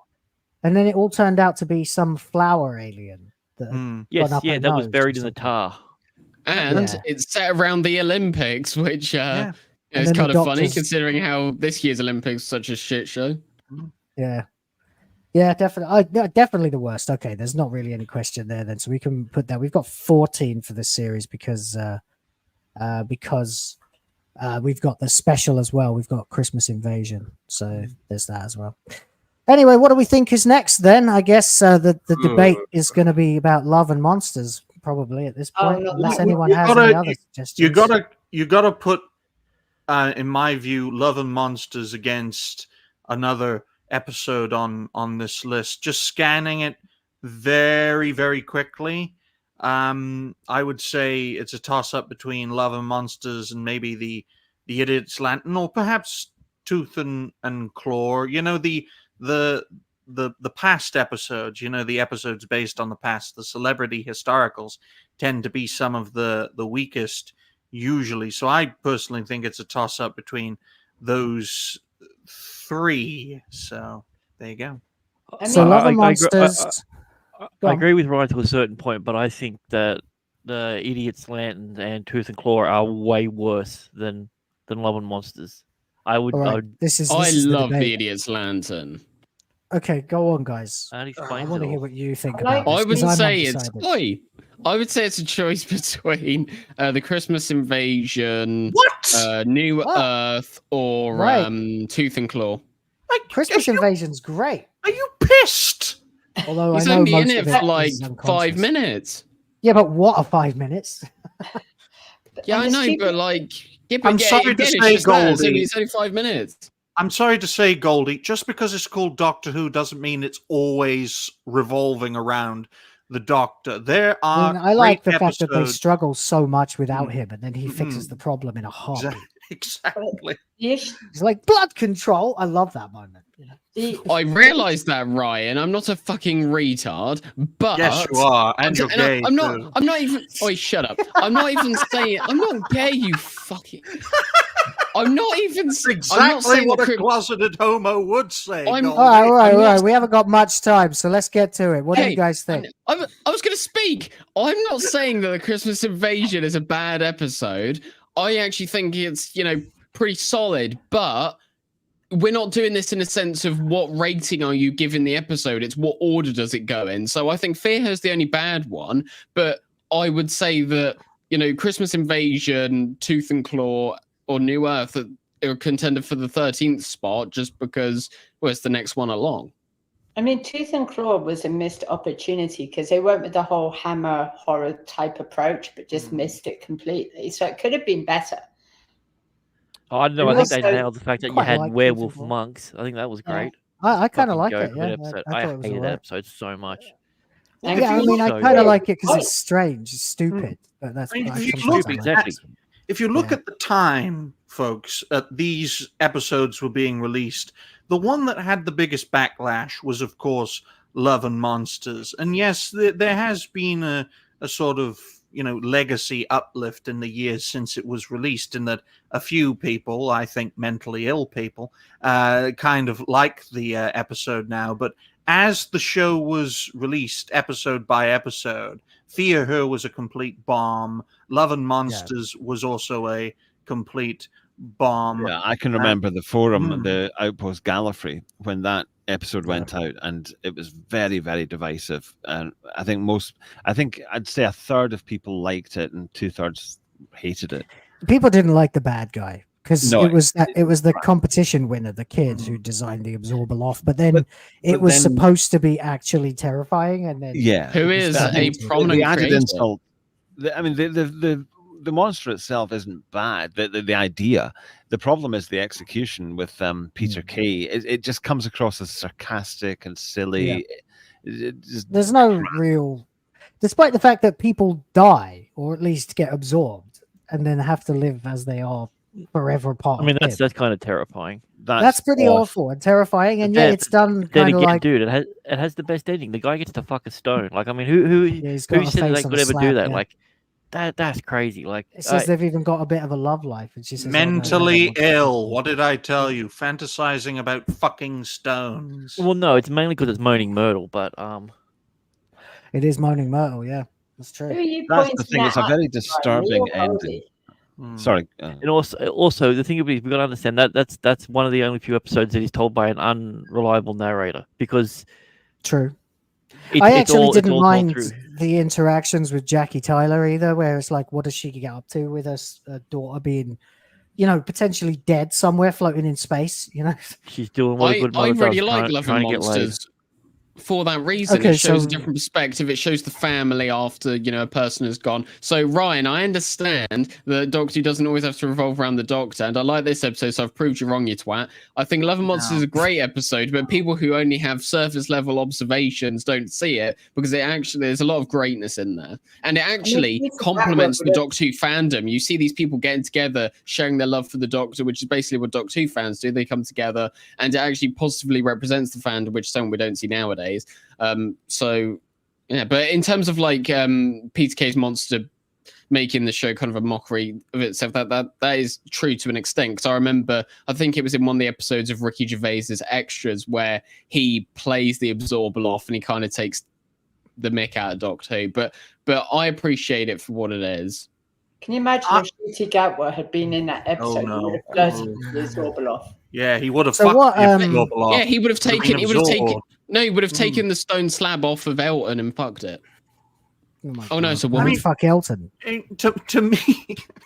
To me, Love and Monsters was so bad it nearly killed a great concept in the Dr. Light / Companion Light episodes, because the Dr. Light / Companion Light episodes after Love and Monsters throughout the RTD era, the first one that is, were all solid home run episodes. But the first time they tried it out, to me, it was such a disaster. And to compare that episode with, say, Idiot's Lantern, Tooth and Claw, two celebrity historicals that I really enjoy those kinds of going to the past episodes. And to put Christmas Invasion as an episode anywhere near the other three, it's not a competition. That episode is I mean, I'd better sooner than the see other School three. Reunion in that list than Christmas Invasion, but that's me. So, I mean, look, what do we think then? It's either going to be Idiot's Lantern then, or Love and Monsters, I guess. I'm going to go with Love and Monsters. Yeah, I'd say Love and Monsters. Yeah. Sorry, Yeah, Goldie. Me too. Yeah, three. That's three. Sorry, That's Goldie, but that. You don't sponsor a cancer patient, Goldie. Here's what I would say. Big egghead. Wait, what? Here's what I would say in defense of Love and Monsters. It's a clever idea, and I Yeah. think it would have been better as an independent thing outside of the show, like a special, an adjunct episode that's not actually a Doctor Who episode. So it's about being a Doctor Who fan, and you just happen to meet, like, it actually happens to, the Doctor appears in your life. It would have worked well as a separate thing from the show. I think Children having in it in Need. the show made it it's too meta, Yeah. it's too sarcastic. Okay, so Love and Monsters then. I think that's pretty much. Then Fear Her's next. No. I don't Dolly, know. Fear Her is last. Fear Her Yeah. is bottom. That's a trash. chemo talking. Okay, so the other ones we've talked about are Idiot's Lantern and Tooth and Claw. I also personally think School Reunion is kind of crap. I know it's got Sarah Jane in it and K9, and that's You call me wonderful. retarded, Ryan. I know. Rice I munching. know that's. does I know that to you. that's. Oh, shut up, Ryan.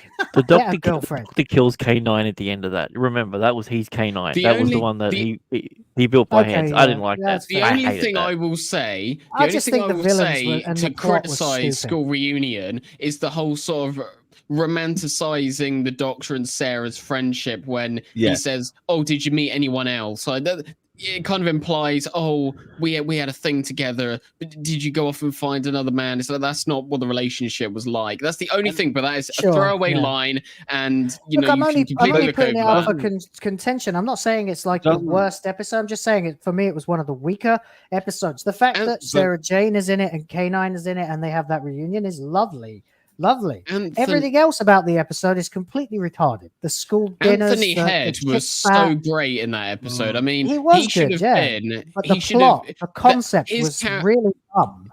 Yeah, I suppose. I mean, it's kind of a base concept if you think about it, how the public school It's system harebrained. is, or the state school system is brainwashing the kids. But I think that episode with Anthony Head and how he played this very menacing character, I think they shouldn't have gone with John Sim as the Master because he didn't really play the Master how the Master should have been played. You know, Again, he's he very should have been the bombastic. He was screaming everywhere. Whereas Anthony Head, he had this very, threatening presence in that scene in the swimming pool. That should have been the Doctor and the Master. So I think he proved himself to be a great acted for that role instead. But no, I have to take what we got with this episode, and I thought he was great in this. Okay, that's fine. Idiot's Lantern is worse anyway. I'm not saying that School Reunion should be number 12, just that I don't think it's very high up for me. But that's me. I guess what else do we think might be number 12? Is it just the Idiot's Lantern and Tooth and Claw? I don't see any other ones being as equally Idiot's dumb Lantern, as those. yeah. Definitely. Yeah, I mean, that's a dumb idea and it's executed poorly. And the characters are all really unlikable. Well, it was the 50s. Yeah, okay. Idiot's Lantern then. That's fine. But you're too young to know what the 50s were, Ryan. He's too young to know what the 90s were. Hey, I'm a time traveler. Yeah, so am I. I just do it 1 second at a time. Yeah, as we do we all. Lovely. All right, what's next? Number 11. I say Tooth and Claw. Yeah. Yeah, all right. I mean, That's Tooth nice and and Claw, easy then. like Tooth and Claw was good because it like explained the whole thing behind Torchwood. But I think they could have. It was such a the dumb story way of with that doing it. werewolf. It was weird that Tennant was doing his accent all the way through it as well. I'm going to knight you and then make you an enemy of the state. Yeah, Yeah. that didn't make sense. Yeah, weird. Now we got to find episodes to compare for number 10. Now, I think It's getting a New bit more Earth is difficult being now. I think New Earth is being ignored for some reason. I don't know why. Because it was an okay episode, perfectly fine episode, but it was, average. Wasn't stellar. It wasn't very god-awful. average. Very average. Yeah, it was a very average Doctor Who episode, unlike School Reunion, which had many great moments in it, and only a few poor moments surrounding the concept and the Krillitane. I love the concept of the Krillitane, taking pieces of your enemy that you've beaten. And that's kind of like how Reality Base does it. We take all the pieces of all the best bits of all the fellow creators and we try to make them good. So yeah, half his content is this show. Yes, and it will be. Not that I'm complaining. Ryan, that's a I very signed off on it. complicated way of saying that you steal other people's content. Hey, when I'm in it, it's mine. You lazy fucker, you don't make shit. I'm making it right He makes now, the Goldie. intros and the thumbnails a bit. Yeah. Anyway, he does we the are fucking pressed for 5 time, second guys. intro, yeah. It's 10. We are pressed for time, so let's crack on.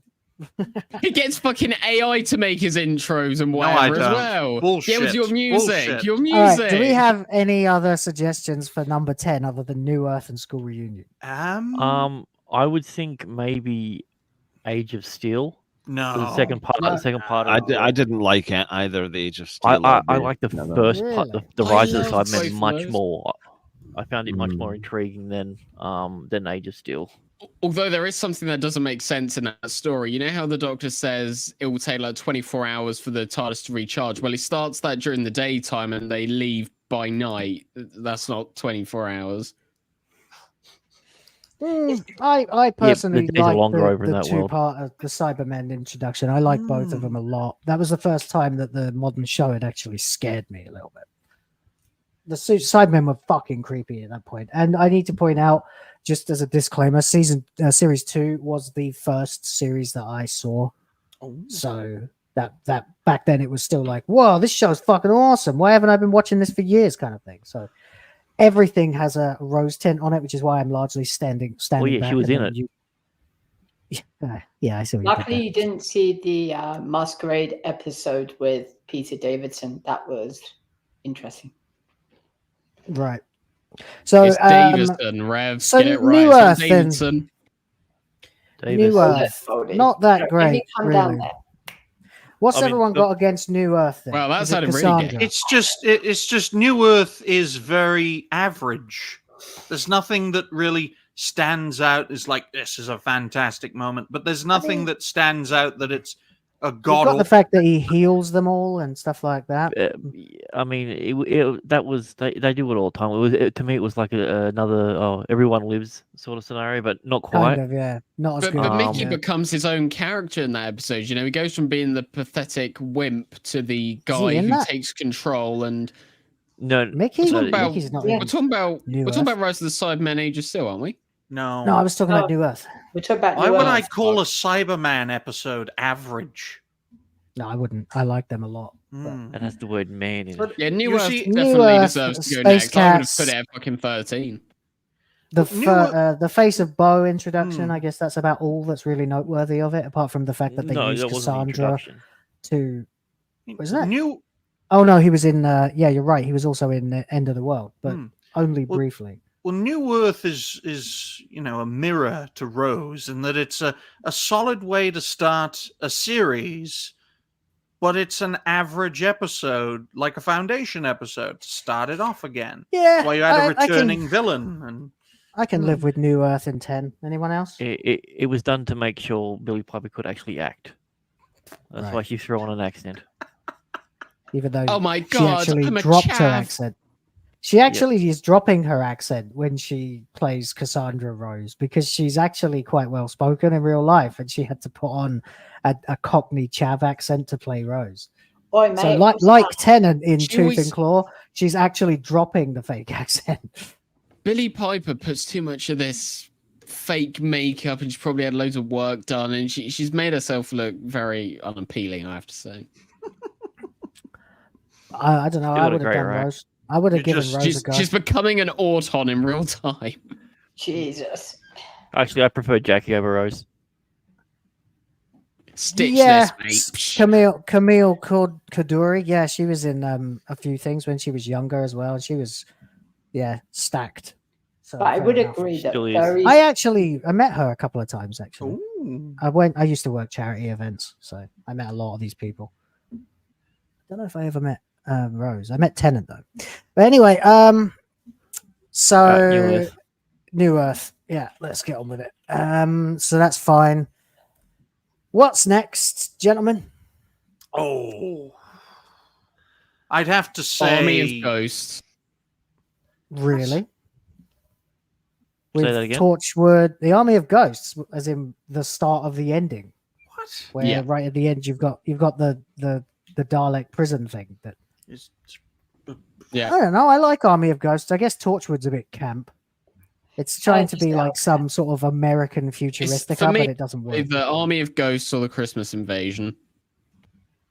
Okay. Anyone else? I could probably agree with the Christmas Invasion based on what's left. I would say that Christmas Invasion was like a bit of a miss because it was like. I'd say it's Army of Ghosts is better than Christmas Invasion. I will say I do guess at this appreciate point- the one scene in Army of Ghosts where we see all the television shows incorporating the ghosts, and you have The Apprentice with Alan Sugar, and he says to one of the ghosts, "You're fired," and Peggy Mitchell's like, "Get out of my pub." It does date the show quite a bit, and that's what Russell always does. He always incorporates all these contemporary shows and pieces of culture in it, but it's pretty funny watching it. Doesn't she look tired? That's legendary, that bit. The first appearance of Torchwood shooting down the Sycorax. It's the fact that it makes you wait all the way through the Christmas Invasion to get to David Tennant, and then when he does arrive, you're kind of like, I hope he doesn't fuck this up, and he doesn't. He does. He loses a hand. The Doctor fucks up and loses a hand that saves his life later. But Tennant didn't fuck it up. His first moments as the Doctor were very, very entertaining, where he's questioning who he is. And although he does flirt a lot, but I guess I just always will like Tennant's 10th Doctor because that was my first. So there you go. That's when he was actually normal, and he I was. acknowledge I'm biased, Yeah, that's when he was normal, and he wasn't part of the wokey crew, and he wasn't kind of. Well, he before he married Georgia Moffat. Yeah. So are we saying Christmas Invasion next then? It's a very strong series, so it would be fine to put it here at this point. Has anyone got any objections? No? Okay. All right. So what's next? Age of Steel. We got School Reunion, Age of Steel, Army of Ghosts, and then of course we've got the Satan double-parter. And were there on, three two-parters in that season? Yeah, they usually Impossible are. Planet, Satan's Pit, Rise of Cybermen, Age of Steel, and then the finale, Army of Ghosts and Doomsday. Right. Okay. Yep. Army of Ghosts and Doomsday. Yeah, Satan Pit and Impossible Planet and Satan Pit in the other order. Ooh. For some reason, they're the wrong way round on my list here. Don't know why. Rise of the Cybermen and Age of Steel.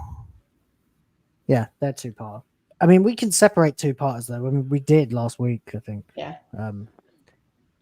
So anyway, what do you think? I think I'd say Doomsday's School Reunion. Doomsday is far superior to Army of Ghosts, so I wouldn't be comfortable with them being lumped in together.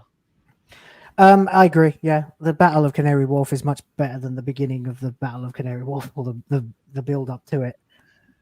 I think also, if you think about it, Army of Ghosts, Doomsday, and how that kind of spawned Torchwood, the actual series afterwards, it is kind of reminiscent of the attack of New York in the Avengers and how they spun off Agents of S.H.I.E.L.D. from that. It's very, very similar if you think about it. Okay. Yeah, sorry, I was just acknowledging T-Chap Steve's super chat. I'll read that out in a little bit, buddy. Thank you. And Army of Ghosts did also introduce the concept of identical cousins with Martha's cousin. Oh, that was ludicrous. Yeah, that was fucking ludicrous. I hate that they did that. I hate how many times it should have they've been done her that. sister, and then we could have just got rid of Tish in season 3, and I would have been fucking happy. Speaking of Tish, the actress who played her, whatever her name is, I can't pronounce it. She's coming back in the land battle between the war between the land and the sea, and she's not playing Tish. It's like, for fuck's sake! And then you get in Alonzo Frame back as well, Midshipman Frame, and he's not playing Midshipman Frame. Oh, why do you keep doing this, Russell? For fuck's sake, there are other actors. Anyway, we call that tactic the Robert Downey Jr. tactic. Yeah, now, it keeps happening anyway. Whatever, you'd think they were running out of actors, but whatever. I'm thinking School Reunion next. Yeah. It's a bit of a nothing burger compared to all the others. I have to say, I thought I liked that. It was probably my favorite episode of that season. Because I was underwhelmed by season 2, and that's part of why I stopped watching after that. But at that episode, because of Sarah Jane and because of K9, but especially Sarah Jane, because I always liked her, and I thought she was really nice. You could tell she was a really nice person. And so I was very sad when she died, actually. But one of the few times when I've been upset by a celebrity dying. But yeah, she was such a likable character, and so to see her back again, and that she was lonely, that packed a punch. That was Russell T Davies doing what he does well, for me. And so okay, I can see why people would like that. I would defend that episode. I mean, obviously the school stuff was all a lot of rubbish. I don't remember anything about that, but I do remember Anthony Head. School dinners to make the children. Yeah, remember it was super it was the fat and the gravy that made them more smart. Right, that's quite reminiscent of Dark Season, actually. Russell T Davies has but anyway, I do remember Anthony Head. He had gravitas. But yeah, the stuff I really liked in that episode was the Sarah Jane stuff. So I would defend it. But yeah, sure, as an overall episode, it's not great. I mean, if you think something else should be number 8, what would you suggest? Instead. Well, I mean, it's my favorite episode. So any of the others, I would say. Right. Okay. Okay. Go on. I mean, does anyone else really like School Reunion enough to not? I really enjoy the episode, but it's at best an episode to tie 2 other episodes together. It's like Boomtown was. It's like one of those gap episodes. And School Reunion, it's the power of that episode is in connecting the past of Doctor Who to the present of Doctor Who. There's not really much stakes involved with the Krillitane, this brand new monster that never gets seen again, despite them taking on and defeating races left and right to have different forms. To me, it just doesn't have the stakes that, say, Age of Steel had, despite the fact I don't think that's a better episode than School Reunion. It has Age of Steel bringing is down the the Cybermen. Yeah. All right. I guess then we're going to probably have to put it in number 8, but... All right. Okay. I guess I'll just go with it for now. I'm happy with that because he kills K9 at the end. Right. Yeah, that's a bit prick move, really. Isn't it? All right then. So now top 7, and they're all what most people would agree are bangers. Well, the one that's not in that list that should be is Age of Steel. Yeah, I just deleted it from the other list. Delete. Because I'm a Muppet. So yeah, what do we think then? I'd say Age of Steel. Yeah. You think Age of Steel's next? That's the second part, right? Yeah. Yep. Where they're in the tunnels and they're fixing the situation with the Cybermen. I can't remember which one's which now.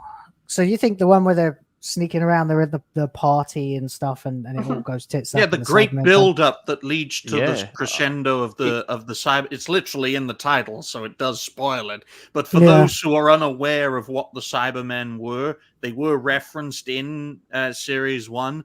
But what a way to build up the character and then reveal it right at the end. And also what because a it is a cliffhanger, different too. design. Yeah, What a it was cliffhanger. a different design where the one that we saw in the season 1 was the Mondo Cyberman. The Mondasian Cybermen, yeah. The Mondo. Yeah. Well, they came back in Series 10, but not very well done. Allegedly. Yeah. Okay, Age of Steel. Yeah, I guess. I'm surprised Girl of the Fireplace is getting this high. I like it a lot. I hear people turning on it a lot these days. Sorry, yeah, I forgot that was in this season. Yeah, that's my favorite in this season. I thought the Girl in the Fireplace was fabulous. So agreed. Really well written. Moffat at its best, really. Yeah, Moffat, I really think so too. when Moffat does the celebrity historicals, they're bangers. When everyone else does it, they're flops.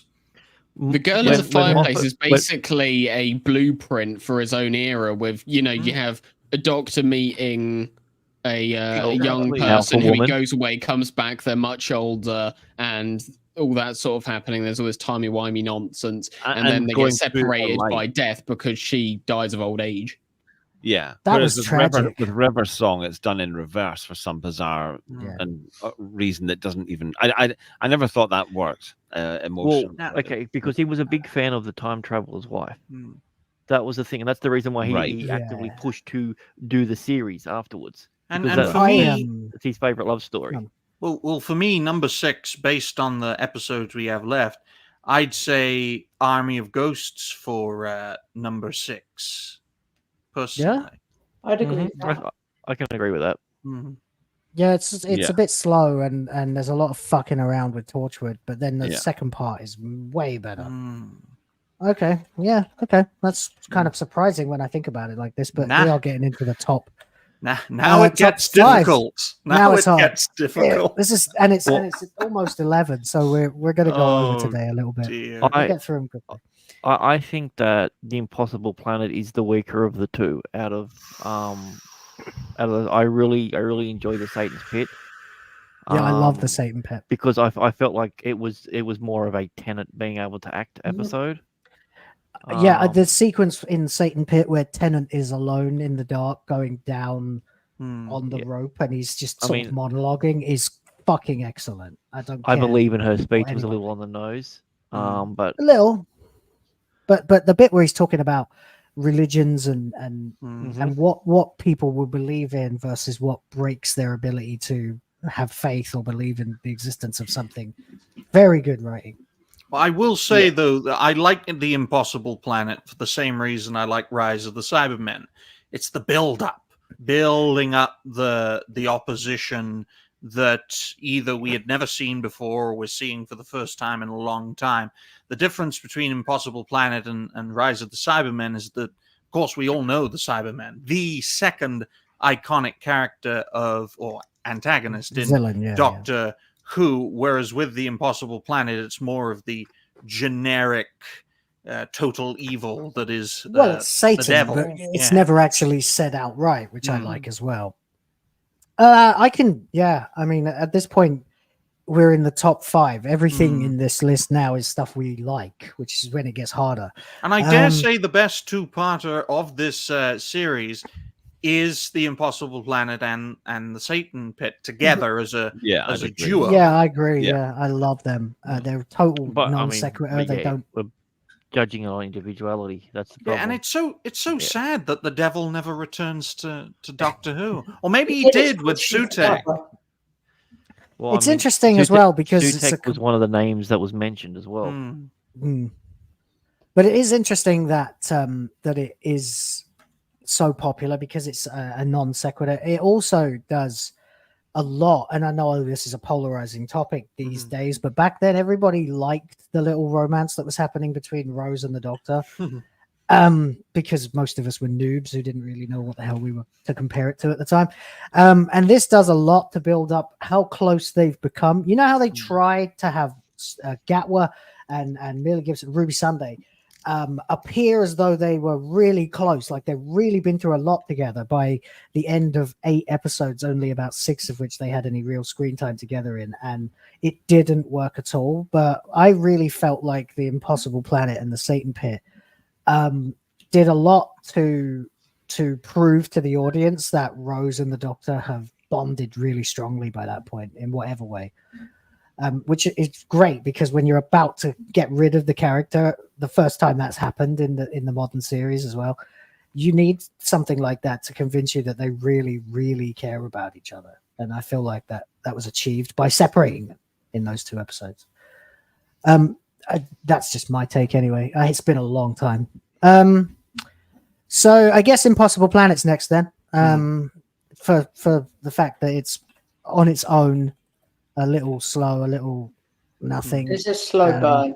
If we doubled them up and had the episodes, the whole stories as 2-parters, then it would be higher. But fair enough. Okay.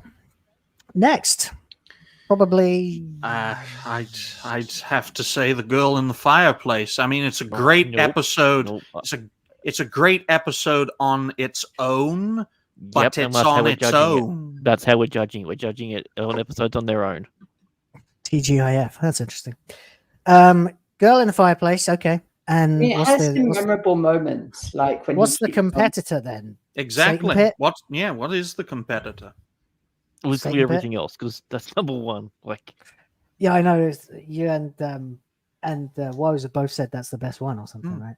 It's hands down the best story.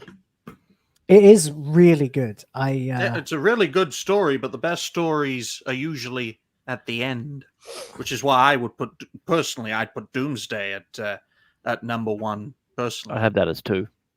I think, it's 1 or 2 for me as well. 2. Doomsday. I understand the irony of what I've just said, considering Dalek was a middle episode and the Parting of the Ways was the finale. But it's a different series. It's a different series. Yeah, Dalek was epic because it was a Doctor Who thing. Girl in the Fireplace, you could tell that in almost any time travel universe. It doesn't have to be a Doctor Who episode to be effective. But it is. And it is. I'd put Rise of the Cybermen next. Yeah. That really scared the shit out of me the first time I saw it. I just look at these 4 episodes right here that we've got, and personally, I think he's right though. I enjoyed Girl in the Fireplace. I'd call it a good episode, personally. But the other 3 it's up against, I consider to be great episodes. That's my own. It's the only one that's not reliant on another episode to make it better. It stands alone by itself. That's why. Yeah, that's true. Although I think the others are more Doctor Who-ish. You've got Cybermen and Daleks and Satan. I'd agree that Satan Pit could probably go next, actually, because even though it's fantastic and the acting is phenomenal. Well, if you want, I don't know. Maybe Rise of the Cybermen. Actually, I think because even though it's terrifying. Because I'm thinking of Roger Lloyd Pack playing Lumic. Yeah, and budget Dad Ross. Yes. How fucking hammy that was the whole time. Like he's a fucking great actor. And yet the whole way he's talking like this, like a deranged madman. Like no one is aware of how fucking sinister this guy is. Just having a 5-minute conversation with him, you wouldn't want to be there for 5 minutes. Crippled Elon Musk. And no one notices that he's so clearly evil, which I find a bit jarring. So, okay, I'll put Rise of the Cybermen next. Okay, guys? But the thing with The Girl in the Fireplace is it also introduced like the body horror type thing, which was kind of legit cool. Yeah. Oh, yeah, those clockwork droid motherfuckers who we never see again. Yeah, we do. Well, yeah, we do. Yeah. Howdy's there's- era. They come they back come in Deep breath. Yeah. Yeah. Because they're the same ones. Yes. Clockwork wankers. Yeah, those droids come from the sister ship of the Madame de Pompadour. Okay, guys, 3 left. What are they? I'm thinking Satan Pit next, Satan's and Pit, then Saint Pete either. next. I still Any- think Girl any in the objections? Fireplace is up there. It just has to be up there. Okay, I so don't Satan think Pit. It is Doomsday's going to be that up there, good. up there at number 1. It is good. It's Ryan, great. you're the one who's been saying Okay, saying that okay, like why Doctor Who is should it focus good? more on here's what I was gonna Why point is this it good out, versus because why is it not Ryan's good? been pointing out, you know, all these stories that Not don't really about focus each much other. on sci-fi. No, but I'm going to address those those complaints in what I'm going to say. So Ryan's been Okay. saying, you know, these stories need to focus more on sci-fi and the escapism aspects instead of all the human relationships and all that sort of stuff. But Doomsday is literally an episode that is all about the Doctor and Rose's relationship. It's not that great. Are you forgetting the Daleks and the Cybermen going to fucking war with each everything other? around. Yeah, but okay, come on, okay. A Doctor Who fans dream have been that waiting. we've been waiting Fans had been 30, 40 exactly. years Fans, for. fans have been waiting for that for ages. And what happened? Cybermen got fucking bitch slapped by the Daleks. They didn't even put up a fight. They all got fucked. And then he literally just sucks them all into a portal. And it's just everything just happens. It's not really a lot of meaning. Yeah, that's called a story, Goldie. What a cherry on top of a great series. I mean, yeah, there is Doomsday. an argument that it's a little contrived, but Like Parting of I the don't Waves know. was so much better. You actually saw the Daleks like gunning down all these people, and you felt the fear, and everything was centered around the Daleks. But this, with Doomsday, it's the Doctor and Rose's relationship, and we'll add the Daleks and Cybermen in there just so we can still class it as a sci-fi show. I'm running a poll. All right, to see now, what the now chat talk about thinks. why you hate the Satan's Pit. Hmm? What's wrong What? with Satan Pit then? What? Wait, why? Are you asking me that? I'm confused now. Who was arguing for what? I think the Satan Pit's good. Yeah, I I think it's yes, great so too. do I. Okay, so There we go. why is Doomsday so good then? Versus why is it not? Is it Is it- just because it's the departure of Rose? Because that is I gotta say that's enough of a fucking gut punch to put it straight to the top for me. Go on, I Ryan, just why think Doomsday? Doomsday is a great way to end a Doctor Who series. You've got two of the most iconic villains of the show. One of the best finales. Yes, But not the in best No, the my Cybermen view. are nothing. They get fucking bitch slaps, and they all just die. That's why is they're kind of number. funny. That's why they're number 2. Not And that's A1. kind of That's really should be number 2. disrespectful. I mean, I Yeah, love I the agree. line. I love But the the episode line was where number it's 2. like you would defeat the Cybermen with only 4 Daleks. He says we would defeat the Cybermen with 1 Dalek. Exactly, which just goes to show. That's great. That's just great They fucking got bitch slapped into hell. bitchiness from the Daleks. I dig it. I don't care, guys. I dig it. But go on anyway. Yeah, The so chat is basically by saying what Girl in the everyone's saying. Fireplace or Satan Pit. Yeah, Go on Fireplace is number 1, clearly. We've all agreed on At the moment, Girl at the Fireplace is winning. Satan Pit's second and Doomsday's third from the chat. Are we okay with that? I would go with that, yeah. Any objections apart from Ryan? Because I mean, he knows. He it's- knows. I'd put it higher too, Ryan. I would. I love Doomsday, but Hmm. I mean, there's a lot of people Yeah, here with I- a lot of different I would put it qualifiers. as That's why number we do 2. it as a team. As I said, I would, Another middle episode is a fucking best of a show. Okay, of a show so season. We've established what number 1 is then. So Hmm. what's better, Doomsday or Satan Pit? Doomsday. Doomsday. All right, 1 Doomsday. Who else said Doomsday? I said Doomsday. 2. Yeah, I'll go with 3. that. But all right, Doomsday's the best. So we'll put Satan Pit as number 3 then. Okay. And Doomsday is number 2, and Girl in the Fireplace. I did not think this would make it to number 1. Neither did I. The chat has spoken, and more than half of us. So there you go. Back in You wait until next week's episode. what's next week? See, series 3 is like You're so right. it's so What's the interesting. divisive episode of series 3? I can't think. A I'm lot gonna of them get are so devices. fucking mad if my number 1 pick for series 3 isn't at the top. The Lazarus Yeah, what- experiment 42. No, it's not 42, What's your number one? Just as a well, actually, to be Jesus fair, now win. that I think about it, no. My favorite story is actually a two-parter: Human Nature, Family of Blood. Yeah. It's so interesting with Series 3, and we will phenomenal. obviously go into it next week, is that for every triumph that series had, it had a stinker. Yeah. Yeah, it's got 42. It was kind of like that perfect balance. It's got There are no average episodes in Series 3. Utopia is great. I mean, Smith and Jones, I love. Shakespeare Code is maybe a bit naff. Gridlock-o-like, and then the Dalek two-part. Lazarus Experiment, 42. Human Nature, Family of Blood, great. Blink, great. Utopia, great. Sound of Drums, Last of the Tunnels, Blink, shit. Blink's very in good. this one. I couldn't we rank the Runaway Bride as well, aren't we? Oh God, next week's going to be stressful. All right. Ryan's going to get stressed because we're going to talk about the furries. I mean, the cats. Yeah, the furries. Well, fair enough. That'll do then, guys. Congratulations. We have successfully ranked Series 2 of the RTD era. Fear Her, Love of Monsters, Idiots, Lantern, Tooth and Claw, New Earth, Christmas Invasion, School Reunion, Age of Steel, Army of Ghosts, Impossible Planet, Rise of the Cybermen, Satan Pit, Doomsday, Girl in the Fireplace. I'm amazed, actually, because Girl in the Fireplace is very divisive these days for some reason. Don't know why. Okay, well, we will get to our outros, but first, just allow me to call attention to TJab Steve, who went a little bananas a while ago. Thank you very much with a $10 banger. Beautiful, love to see it.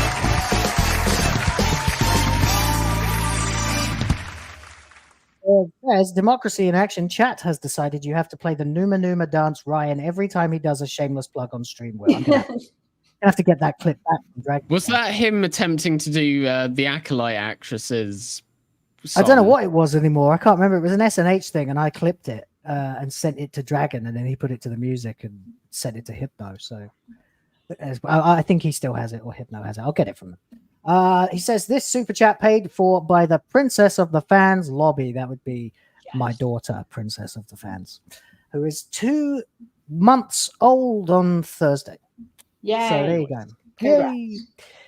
Lovely. And then I'll be getting married like the next day. And then TJAP Steve followed up, not content with having done that beautiful act. He then donated 10 Will of the Fans memberships. Thank you very much.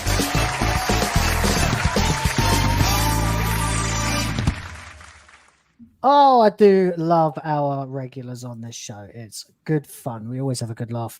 Time for outros then. And I guess we can start with our guest of honor, Millennial Woes, if you're there, mate. Hi. Yeah, well, I've had a great time here. It's been very fun. Please, everyone, check out my Substack, where you can see the analysis that I've done of the revival but especially the failure of this new era. That's on millennialwoes.substack.com. There's also my own website, millennialwoes.com. There's Telegram, Twitter, Odyssey. So there you go. But yeah, it's been great. So thanks very much. It's been a pleasure, mate. Thank you for coming. There is one question I'd like to ask, just because it might get drowned in everyone else's outros. Next season, the season 2 is going to start, I think, in March. Are you going to do the whole thing again, where you go through, you watch each episode on our behalf? Right, good. Yep. Thank God for that. It was probably the most popular thing I've ever done on this channel. So yes, I'll be doing it again. Right. It was a great public service. My two most popular videos the video I made right before Jodie's last episode, and that got 29,000, and then my second most popular one was bashing the Star Beast, which got around, I don't know, I think it was 14,000 or something. Yeah, it's clear that a lot of people really hated the end of the Jodie era. Well, they were excited to see her go, but they tuned back into my videos when they realized that RTD wasn't this savior that everyone was building him up to be. Yeah, there's that. Okay, Grant, you're up, mate. Oh, yeah, thanks for everyone being here. I love doing this. This is definitely going to, I'm going to do a little bit of research and practice my debating skills next week, because, it's definitely going to be a divisive one. But yeah, catch me anywhere. It says Mr. Grant Gregory, except on YouTube, it's Mr. Grant Gregory AI. And a big shout out to all 507,000 of my subscribers. Beautiful. They're all robots. No, only the Russian ones. Right. Super. Goldie, go ahead, man. Well, this has been a great stream. We've had some good talks and some good debates / arguments. Well, more specifically, I enjoy it. Yeah, me It's and all Ryan have friendly. been having an argument. You and Ryan are becoming the thing now. I like it. Yeah, I'm the new Atreus, although I'm not black. Blob. Yeah, that's what Atreus likes. As for me, I will be doing more videos because a lot of things was said during those Comic-Con panels. We have all the Doctor Who meets Star Trek stuff. I'll be covering that and all bunch of nonsense from Ncuti and Russell. So that's mainly what I'll be doing my videos on. But I'm sure there's going to be some other Doctor Who actor or something that comes out in the news this week that makes me go, oh, this is deserving of a video. So that's what I will be doing. I'm only around 70 subs, or maybe like 65 subs away from 3,000. So I know there are some of you in the chat who aren't yet subscribed. Go over there and subscribe. You help me out, and I'll greatly appreciate it. But as for streams, the next stream I'll be on should be this one next week, Sunday, where we will be discussing all the various controversies surrounding Doctor Who and ranking season 3, which should be interesting. But yeah, now on to Rev. Hi there. No, it was a great stream. Thank you all for tuning in and surviving our exploration of season 2. We had some fun with it. I'll be doing lots of videos coming up this week. I will also be on Reality Extreme on Monday. My next couple of videos will all be tearing Batman Cape Crusader to shreds. Those will be up probably when I get done watching them all for a second time. It was that bad. I'll also be back here next Sunday and here on Tuesday and Thursday. So please go subscribe and follow everybody here and also me. Links are in the description. So just links. Sure are. I'm gonna have to have a couple Rev, more. you dead named Ryan's channel. You said you'll be on Reality Extreme. It's reality based. Yeah, I might just cancel the fucking show because you said that. All right. Bobby, you never know. Jesus. And Say it last but properly. not least, I am going to pass it to. Yeah, well, who says that? The first few weeks you were on here, you kept calling it Will of the Whovians. Yeah, because I thought I'm gonna that pass was it the up name to of the Dr. show. Robotnik. Well, it's always a pleasure to be on this show, ladies and gentlemen. Thank you all very much for watching. I'm only 2 subscribers away from 2,600. I've said many controversial things since being remonetized, and I'm sure channel suppression is slowing me down, but I'm still going to keep on going, and from that, I am able to keep on growing. Expect plenty more videos for today. We've already released one, and expect reality-based extreme tonight, 9 p.m. UK time, with Nerdporial Lifeform, Roman of the Empire, Polished Video Production, Polished Video Productions, and Dempsey the Drunken Poet as guests. And yes, for Monday, tomorrow, Dobby will be a guest of reality-based extreme, which will be the same time, as we aim to make as many videos and shows as possible this August to showcase the channel at 100% capacity. We do have memberships now, so if you want to be an initiate of reality-based, everyone is welcome. Doesn't matter how gay, black, lesbian, female, crippled, or Jewish you are, everyone is welcome. So until next time, ladies and gentlemen, and no other degenerates, bye for now. Super. All right. Thank you. I'm going to throw up this picture for your viewing pleasure while I talk, because it's a bit of a weird week coming up for me. As many of you probably already know, 2-month-old baby and getting married this week. So Tuesday, WTF Live should be fine. No problems there. I'm still around. Thursday, I won't be able to stream, unfortunately, because I will be traveling to the resort where I'm getting married. And then I will be back on Sunday, and I'll make damn sure I'm back in time for this show next week, where we will be reviewing season 3 and ranking the episodes as well. Ryan, videos will come out. What a woman looks like.